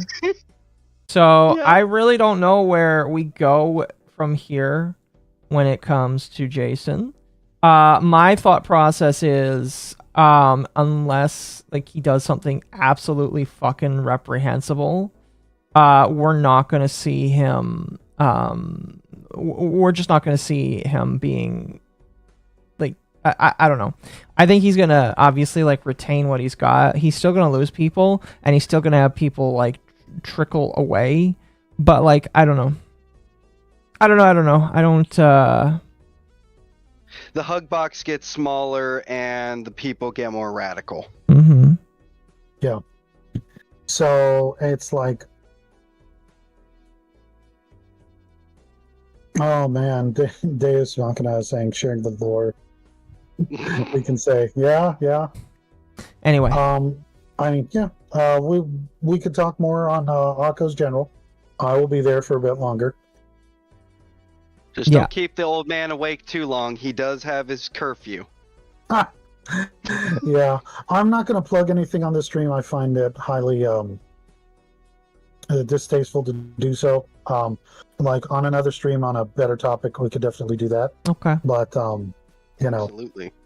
it's too bad, and let's hope that if anything does come of Jason's situation, he will actually work in a what's the word? Manner in which to uplift his fellow humanity. Come to Jesus, Jason. Come To Jesus. Yes. Something I mean, like I that. don't because I'm too far away, you know. But hey, Jason, it's not too late for you, man. Oh, what's my take on Stop Killing Games? I'm 1000% for it. That's all I could say. I did my last video was on Stop Killing Games. So, Hell yeah. yeah. Yeah.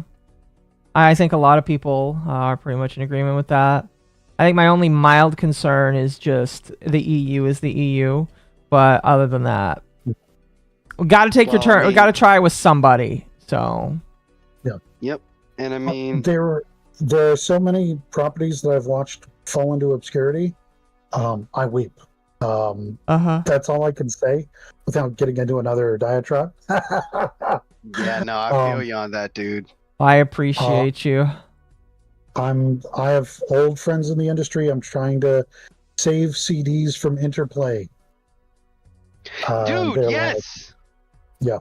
Bro, I actually, Yeah. sorry, I won't get on Yeah. a huge tangent, but I just want to say, I have the original Fallout Atomic Pack, 1, 2, and Tactics. Yeah, no, that's great. And you've already heard the stories that I've given you about Fallout Tactics. So, I want, like, if anyone takes anything away from this, it's that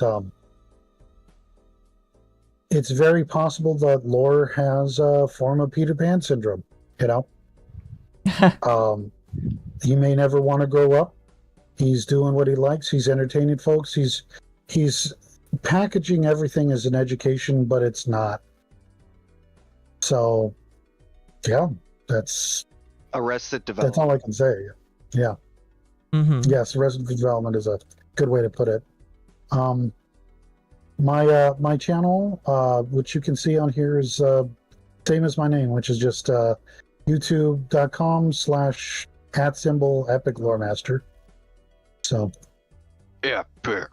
There we go. And I will say, chat, at this time, we're going to stop questions. I need to go to bed so I can go to work. But, chat, we're going to raid. We're going to get some raids going. If you're on YouTube, Gator is doing his graduation stream. Is it actually going? Or did he actually stop? Is it actually going or did he stop it? Hold on. If he's not Gator, actually... huh? Yeah, if he's not